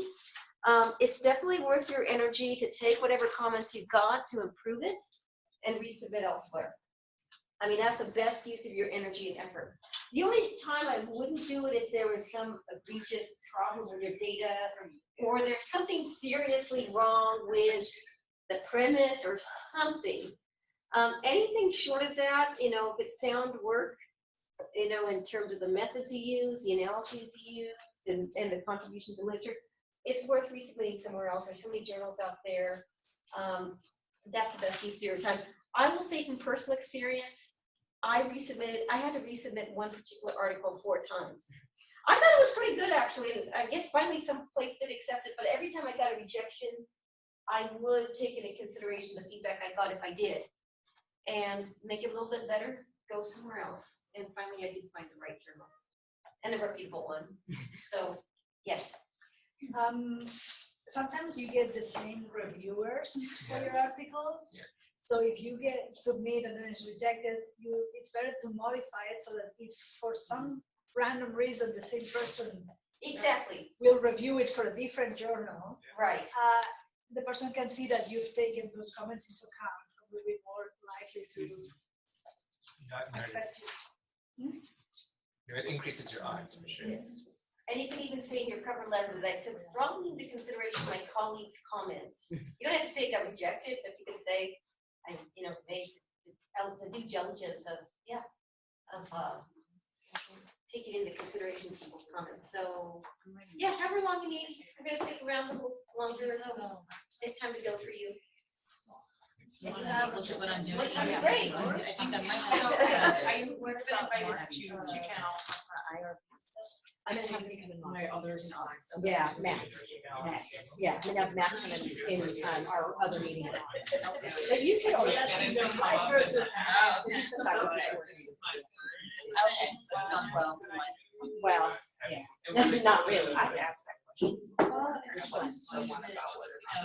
Yeah, I live my life by file. Like the identifier, like a data. Those are good. I think you're right, but I. You know, searching works sometimes. Like, make sure you know Okay, so I don't see that. Yeah, that's what Michelle, do you use any kind of data table collecting? So if you're, those data. I think I've seen that. I've done that, but I didn't know. I think. Oh, really? I don't remember. I asked them that question.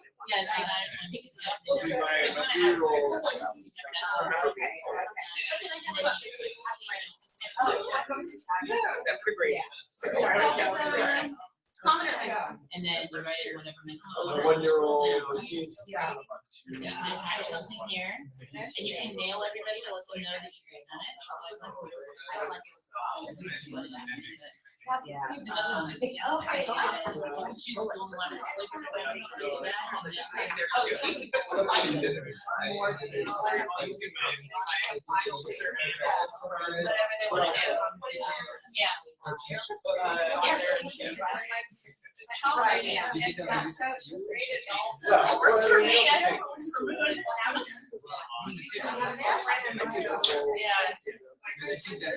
A lot of times it's like, you always think.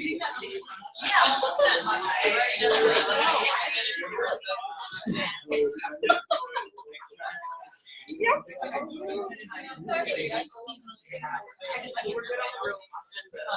So I set up the channel, check in for judges, and each one gets on thread, right? So yeah. I did so Where do I Right, I'm glad that you agree with me. Yeah, thank you. Yeah, they were gonna zoom in, but I never heard them. But now I can send them a very long recording. Yes. So you think it was? Oh, yeah. No, I'm sorry.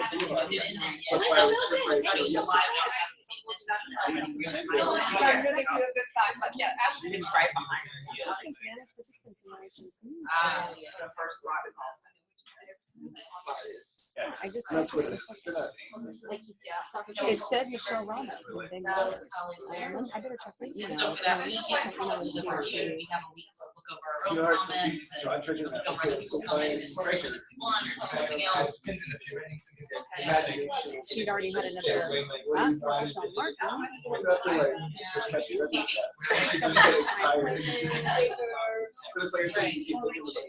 I'll get that. Textbook writer and freelance development editor for Pearson. Okay, I think she did. But it was Ramos. Let me try FTC.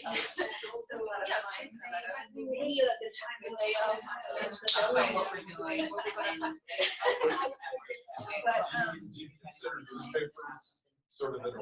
Yeah. Okay.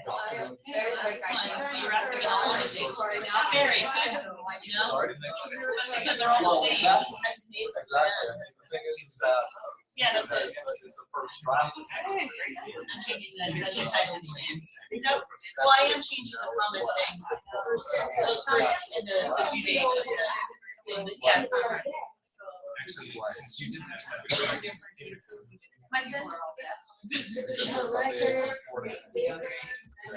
Once I'm out of grad school, I don't have to read it. On the last one here, I'm saying post the last piece of your article. Right. Maybe by the end, it's like a letter, you can throw a letter. Memory is the word. I'm actually thinking of making fire. and I'm going to try to do on the summer, because it's a 5-week session, I think it's too much. But I usually have them do an individual.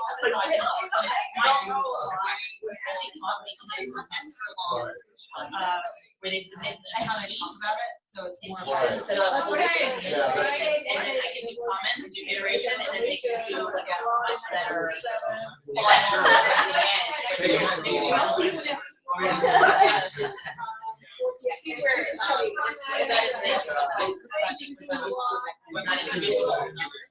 Right, so instead of having 35 of them. So it's like.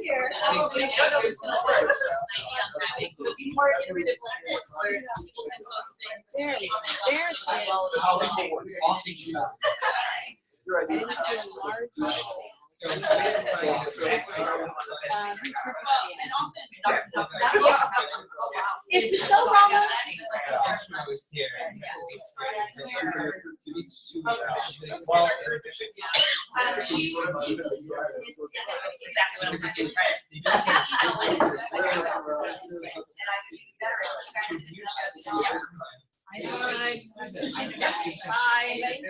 You can look at your comments and see if they took them into. No, but she wants to be in your meeting right now. Because the way we measure Shawnee's is already set up is that basically. Tell somebody there. Okay, here's your stuff, we can start and treat it last. Michelle, thank you very much. Oh, thank you. So that they understand there's this like a report instead of just being like. Good luck with everything. Thank you. Publication. All right. That sounds like. So I'm wondering about some kind of. All right. Yeah. I don't know I would love to read, right? And it's so bad. There's always this semester. Not always, sometimes you get one, you I get. submitted it to a journal. Everybody's also. I got very good feedback. They rejected it. And they said I should send it to journal. Yeah. And I've been published as a second author in that journal. And as a first author, affiliated and includes digital journals. So I can see that. I'm And trying to obviously, also- everyone's telling me this. I have like 11 things. Right, and everyone's telling me to policy send end it is to the important, same but for journal. me, I don't the think that's go over very well. You talk about ours tomorrow, but how does it fit in? And then that, so we have a base and go, oh, this is how it all fits together. We just run all If they do rather Certainly on the west coast, but like. they have to apply to a group project. And They're learning the, Does that yeah, make sense? right, and So I'm trying to figure that out. All right, I'm here all day. Then I also have some. I gotta figure it out. Okay, we wanna make sure you get paid. It is an online class, that's the other thing I was hoping might help is because online it feels so individualized. And I just. I'm not gonna switch it, it, but. Okay, have you sign it off by Friday. Okay, so people like them. Sounds Some of good. the work Right. that I'm Thank you. doing, And so I thought if I accepted it, And also, class, they will I- automatically have 5 other people that they have to talk to. I do, And it'll hopefully help them with. I can compare. Not feeling so journalism isolated, and statistics is hard, and it's how they isolated. interact Not with, talking to other people. Silicon Valley. Yeah, and And- Jason Sexton, who's the, so I thought maybe that might help, because my online classes was the same material. Yeah. My energy was worse than my in-person. Yeah, classes, trying to help them But do one of the struggles I have with reviewers. That's what I'm thinking. We're preaching to the choir here. I get reviewers. So here's not our like final this. thing, and that's it, we're good, this is what we have to do. Perfect. Exactly. 6 times. Yeah. What's the? So in my case, you can see one screen. And Well- it will grow a little bit, but that's fine. So yeah. It's sort of an, I don't know, I would say it's sort of an anti-technology. I mean, I like